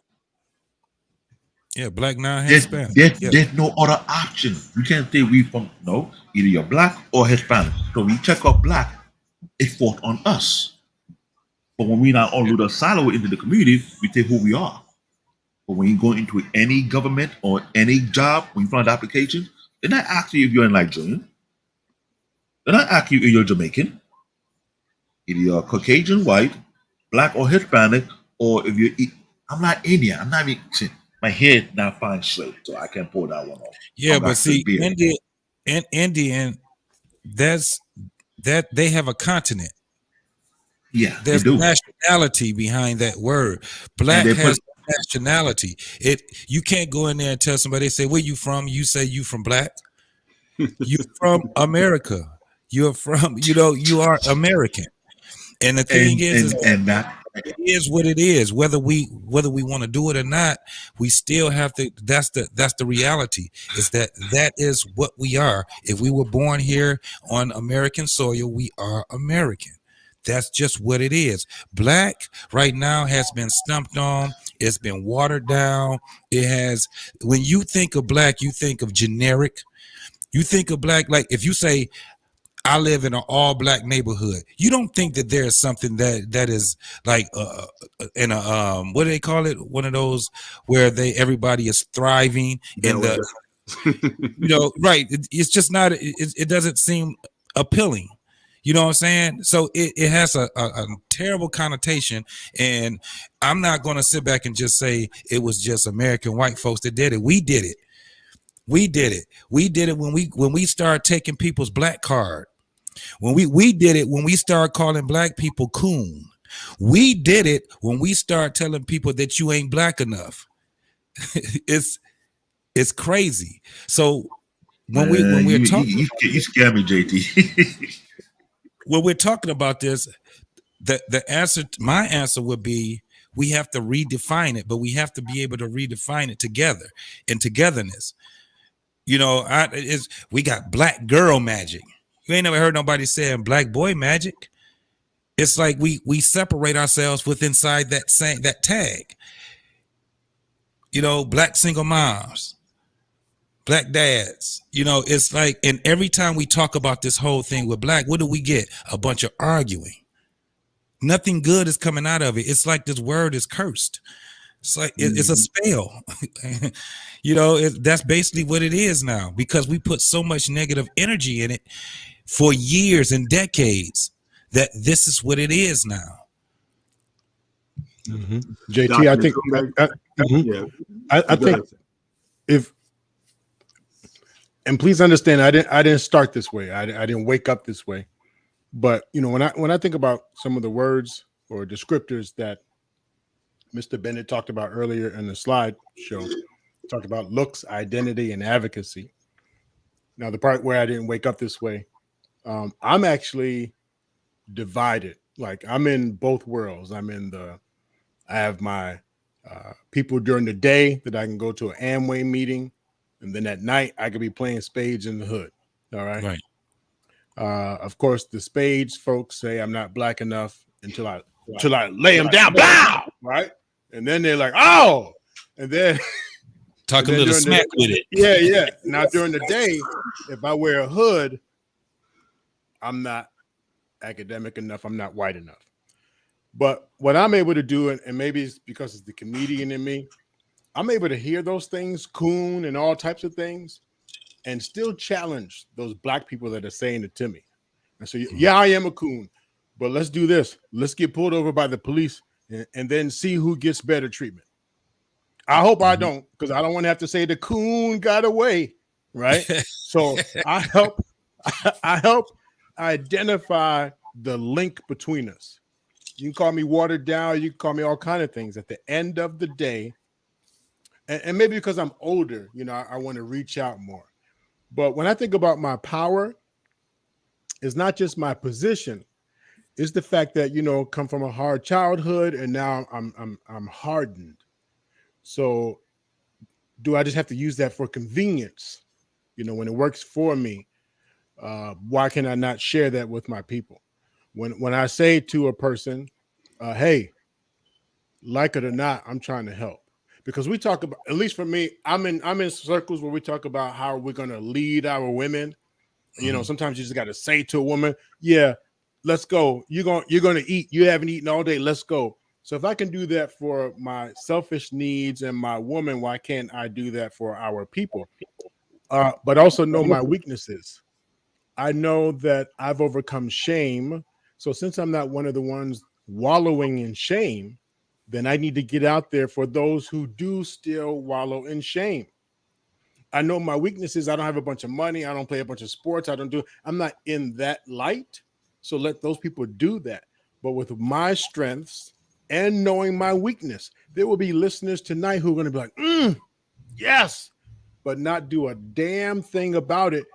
Not intentionally, but because they got so overwhelmed. There are people who get so overwhelmed, they go into like this shock mode, and then tomorrow is a new day and they're right back to what they were doing. But I invite us all to look at what is our strength, our own individual strength, and then get some courage to go out and use your strength to remind, small reminders. You don't have to get up and tell people to stop that and, hey, young man, and you don't have to do that. Just small reminders, as if you saw someone in a domestic abuse situation. Now you can get killed going over to talk to them. Hey man, you can get killed. And at the same time, you don't have to talk in that moment, but you could talk after, or you can even talk before. Find out what your strengths are and your weaknesses. Know how you can contribute, no matter how small it is. Because while we're waiting for an embassy, while we're waiting for the politicians to get it together, hell, we're not even on the agenda for the politicians right now. Okay, our president just went to Africa and told them we're going to lower aid if you don't get on with the LGBTQ. So we're not even on the agenda. So while we're waiting, because this has been the same talk for the last 10, 20, 30 years, while we are waiting, we could be doing small little pieces as individuals. Just know your strength and also know your weakness and how you can fit in. Awesome. I have that comment down there because Can I say a little just something else? that. This is not like pushback or anything like that, but it is something that just on my mind. I think it would be better for us to put more emphasis on our last name, on our surname, than it is on our color. I think that, like me, I'm a Dunlap. I would rather wear that proud because it's way closer to where I come from. I know my father. I know my grandfathers. I'm also a bowler. I would rather be that than someone saying they're black. And the problem that I see is that we have way more emphasis on our color, the hue of our skin, than what our lineage actually is. And it's just not been instilled in us. You have a lot of children that have the ability to get their father's last name, but they won't do it because they have no pride in that. It's the same way on how I'm looking at people actually having pride in being black. I don't really have a problem with saying I'm black because I understand what comes with it. Just like you were saying, I've been around the world. I've been in all different settings, and I can, what we call code switch, but I can also be myself because I'm proud of who I am. Sometimes I talk with a little country slang, twang. I use, sometimes I can use slang words or whatever. And that's just what it is. I mean, people revere our antics around the world, but I think they look at us as if we are the gestures or the clown circus, the circus clown. I'm sorry. And I think that once we start at least going and putting more emphasis into what our lineage is, and if we don't know what our lineage is, put more emphasis on trying to get where our lineage is. Yeah, and study that. I think that being black or whatever, that's just not going to go nowhere. I just think it's too watered down for us right now because as I'm looking at, I've been on here for 5 decades, on this earth for 5 decades, and I'm seeing how the younger generations are acting towards that. They have no idea of who their grandfather is, let alone great grandfather. But they sure know somebody what they're doing on TV. They'll do all the studying they can when it comes down to getting gossip and all these different things. But they won't sit back and say, I don't know who my grandfather is. Hell, I don't even know who my father is. Am I really a Smith or am I a Palmer? Right now it's not a good time to be a Smith, but yeah, go ahead. Yeah, I'm just right. Yeah. No, I'm messing with you. But if I may add a piece in there about a clinical perspective, the people who are sitting down, I just want us to think about for a second why they are sitting down, why they can't even get to the education of who they are, who the family line is. Because if my childhood, and again, I don't mean to make this about trauma, but if my childhood experiences, if the impact of that has led me to being afraid of confrontation, if the impact of that, if you keep telling a child that they're stupid and dumb, after a while, not only do they believe it, but as an adult, you tell me to go to the bookstore and small print and full pages, and I'm zoned out. So the ability to learn is different than the willingness to learn. And the ability to be yourself, but who is showing up. So yes, I can get on Facebook. Like if I were to do research, okay, what is my name? But the overwhelmness leads me to, let me check my Facebook. Whew. All right, let's focus, research, get a book. All right. Oh, let me see the scores. So because of my inadequacies, I can't stay focused enough to do the research. So I'm 1,000,000,000% on board with you. I just wanted to add an additional perspective for those out there who feel like, man, I want to do that. I really want to do it. But man, my name got changed so many times. I'm adopted. I'm this, and I've lost identity. Or as I was asking someone in the chat, what about the newer generations who feel like, yeah, the Smiths are whack. I'm now a biggity boy, and that's who I'm going to be. I'm going to create my own. So just wanted to add that piece about why we might render ourselves handicapped or paralyzed might be due to how we've been impacted, generational trauma. Yeah, that makes a lot of sense.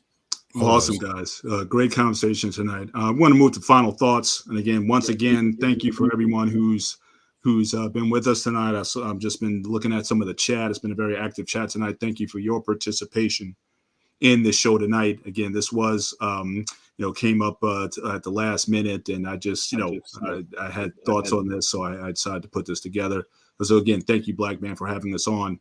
Just want to get final thoughts from everybody. Brother Ronan, certainly we'll start with you. Your final thoughts on this topic and anything about, where do we go from here?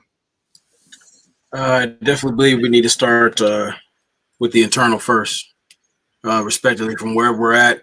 Take care of the mental health. There's a lot of scars, and it seems like PTSD seems to be generational, unfortunately.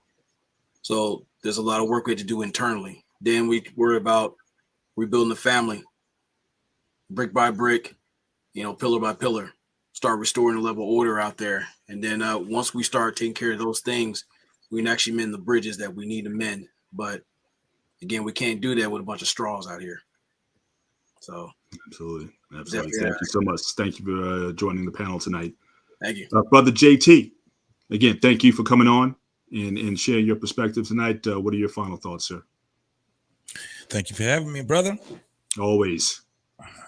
So yeah, one of the things I do want to look at is, do we consider ourselves a vessel of God, right? We do know that God is eternal. But in order for us to even try to even get close to eternal, we have to have children, and they have to have children, and so on and so forth. Family is important, very important. Lineage is very important, and I think that we do need to start doing the work, the eternal work, internal work that we have to have to start changing. I didn't even think this. I gotta say, man, I didn't even think that this subject was going to impact me like how it is right now, because it got me to thinking a lot now. And well, someone said we might have to do a part 2 to this. So yeah, because it's very important for us to find out our lineage, and saying that we Black don't do anything for us. It make us feel good. It stimulates our mind. We got songs. Say it loud. I'm Black and I'm proud. The sounds of Blackness. They got stuff like that. So I have no problem with that, because it is what it is when we hear, but we have to look at it for what it is. It's a tag. It's a label. That's what it is.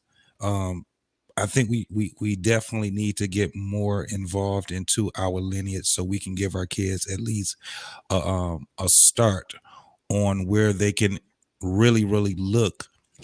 And I'm talking about just starting at ancestors that's less than 100 years old. You know how hard that is? It's a very difficult thing when you're Black. It's a lot of records that are just not there. Yeah. Missing or whatever. Right. But I think we need to actually understand, because a lot of people don't understand what nationality is. A lot of people don't understand what is it, ethnic background is. They think all these things are the same. A lot of people don't understand, people that talk like they say that you hear people say, I'm Italian and Black. So you a country and a label? That's not how that go. And we probably do need to talk about that, actually have something, where we can actually show people, because I'm telling you, it's a lot of people don't know the difference between nationality and ethnic background. They don't.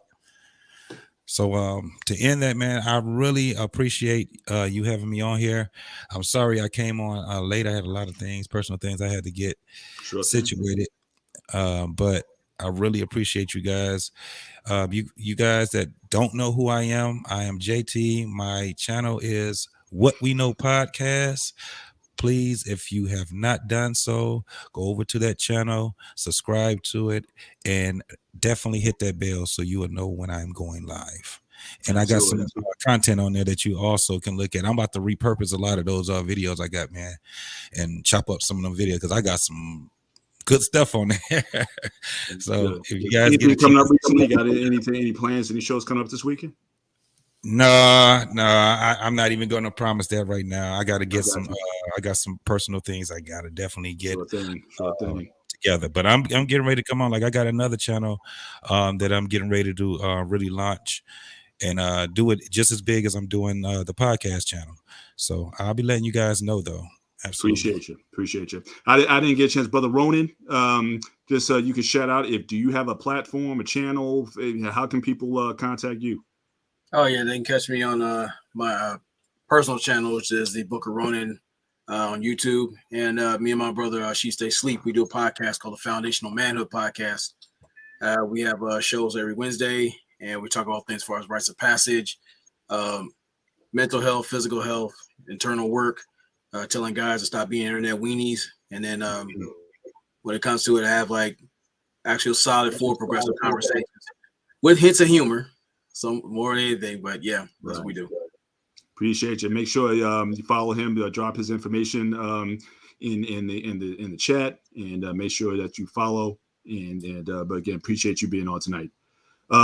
Black David, what are your thoughts, sir, on where we your topic tonight and where we go from here? Like I said, this show need a part 2 because this is something that need to be discussed on, because after all the crazy event that been taking place for the past couple of months, it's a question I'm sure everybody be thinking within themselves individually what's really happening.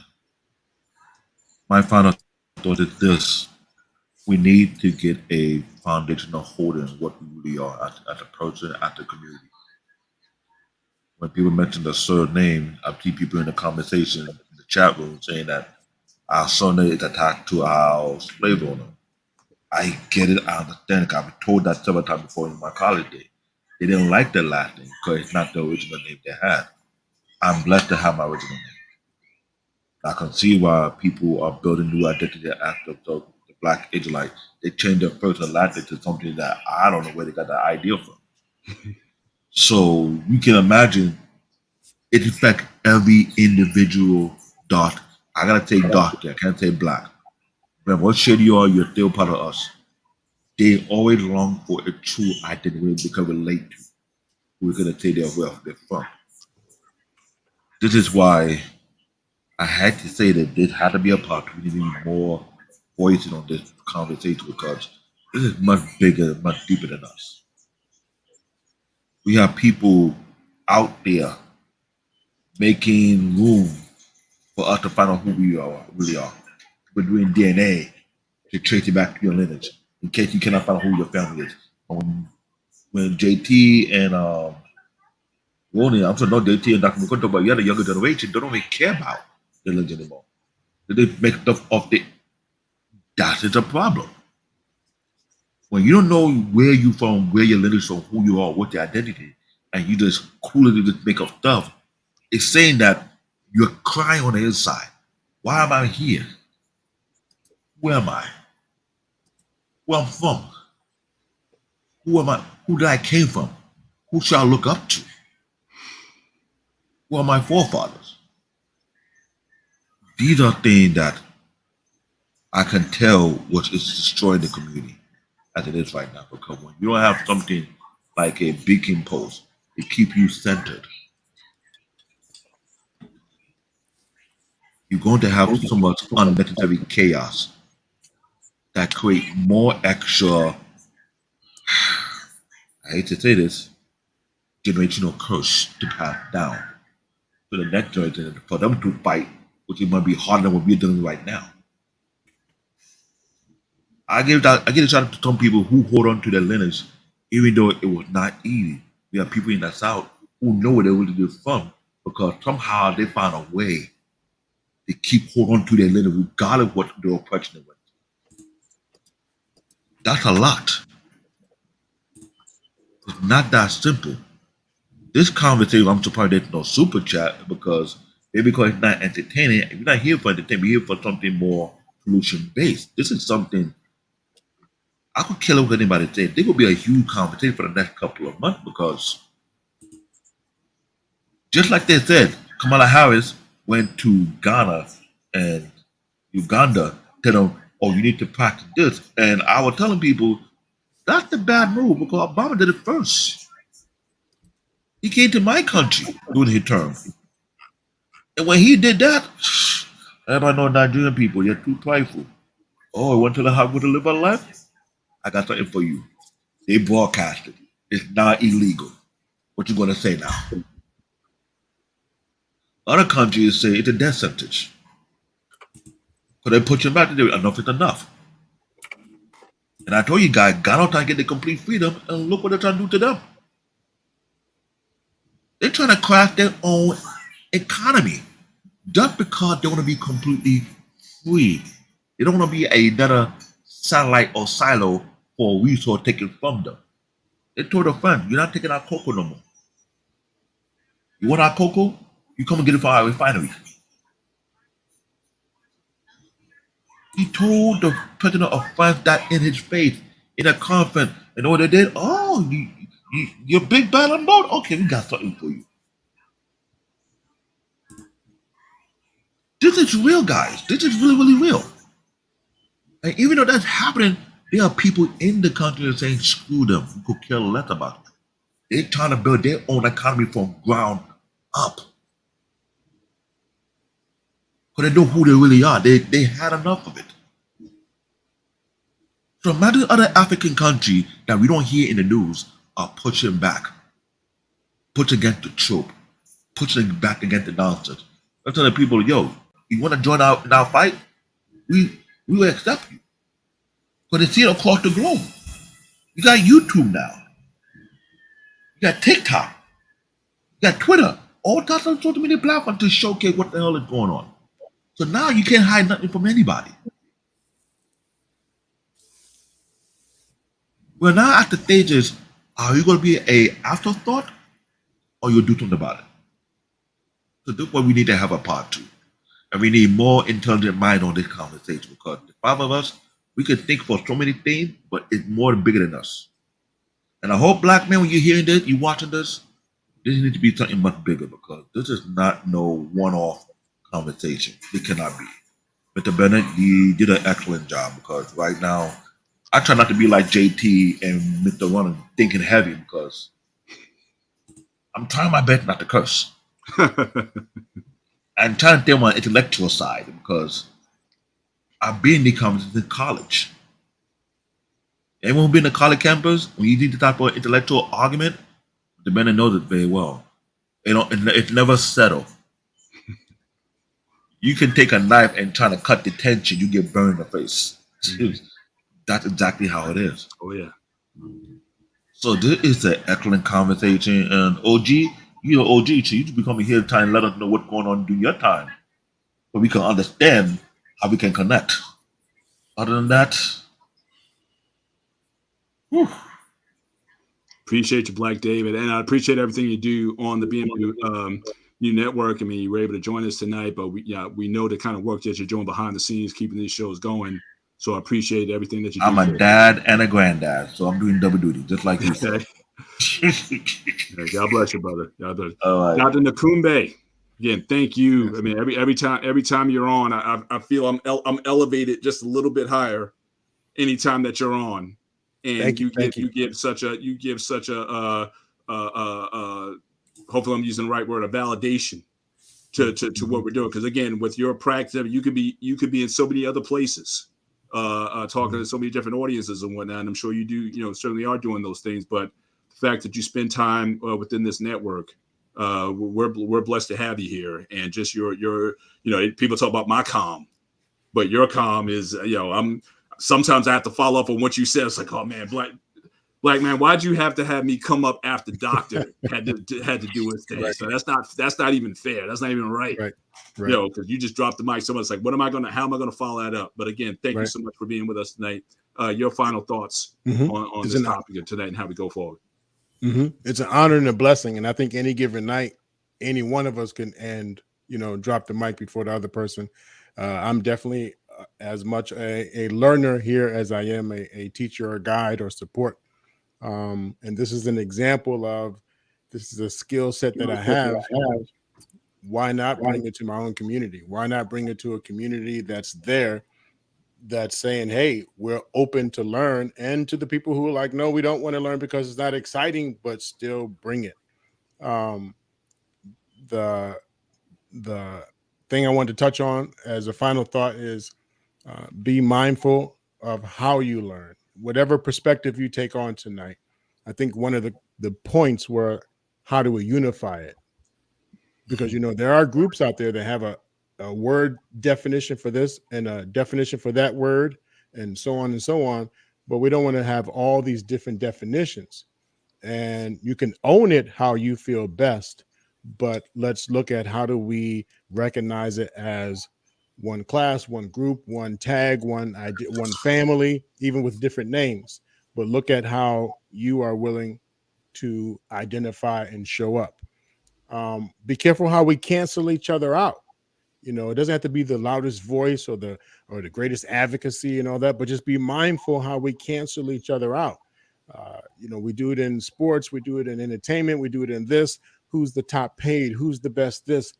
I remember back in the day, it was probably aged me, watching AWA wrestling. AWA, yeah, Greg Gagne, Vern Gagne. Yeah, man, those guys would beat the hell out of each other in the ring, but come midnight, they were riding in the same limo.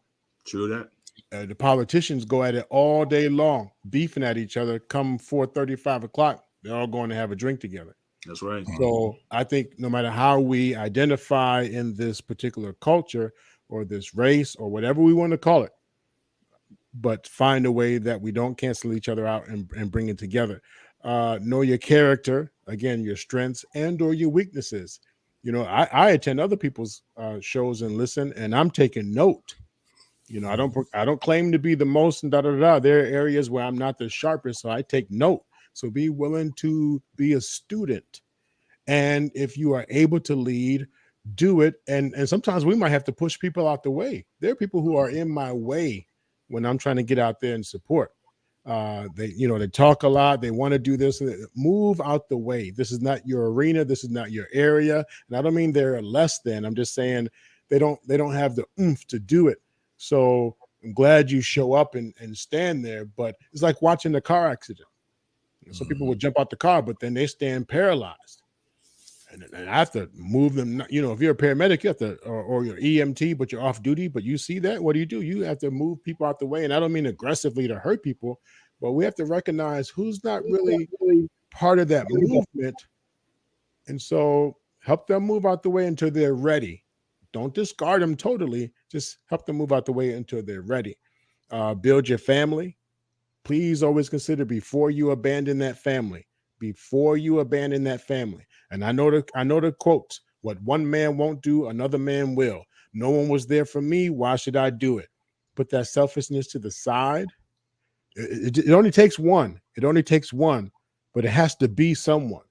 We don't want to continue these abandonment issues, these not good enough inadequacies. Let's help reduce that so people do feel like they do matter. We spend more time worried about the sports and more time worried about the identity of sexual things and this and that and that. We spend more time on that. We know when the next movie is coming out. We know when this is coming out. We know a lot of things about nothing that at the end of the day will help our group of people survive. And then last, shows like this, opportunities like this. And notice we didn't do all the flair stuff, but each one of us have our own set of information, our own set of ideas. And then the community wide, because you have even Corey, who's in the group. Easily, he could have been like, I'm out. But he's in there chatting with us, knowing your network. Appreciate Corey. Every week he be showing up here. Appreciate you, man. Mm-hmm. And anyone else who's in the community, I don't know everyone there, but look at globally, who do we have? So start with yourself, that brick, how you contribute to the family, how you contribute to the community, and globally, how do you contribute? Just do your part. That's my 2 cents. Thank you. Awesome. Thank you so much for being here. And again, how can they find you, Doctor? Same as the letters, drnakumbi.com is the website. I have a channel. If you would subscribe, that would be great. I don't have any content yet, but dr at Nakumbi. And then my Facebook is where I drop a lot of my content. And it's actually letsgetatit.com. Let's L-E-T-S get G-E-T at it.com. And then one last thing.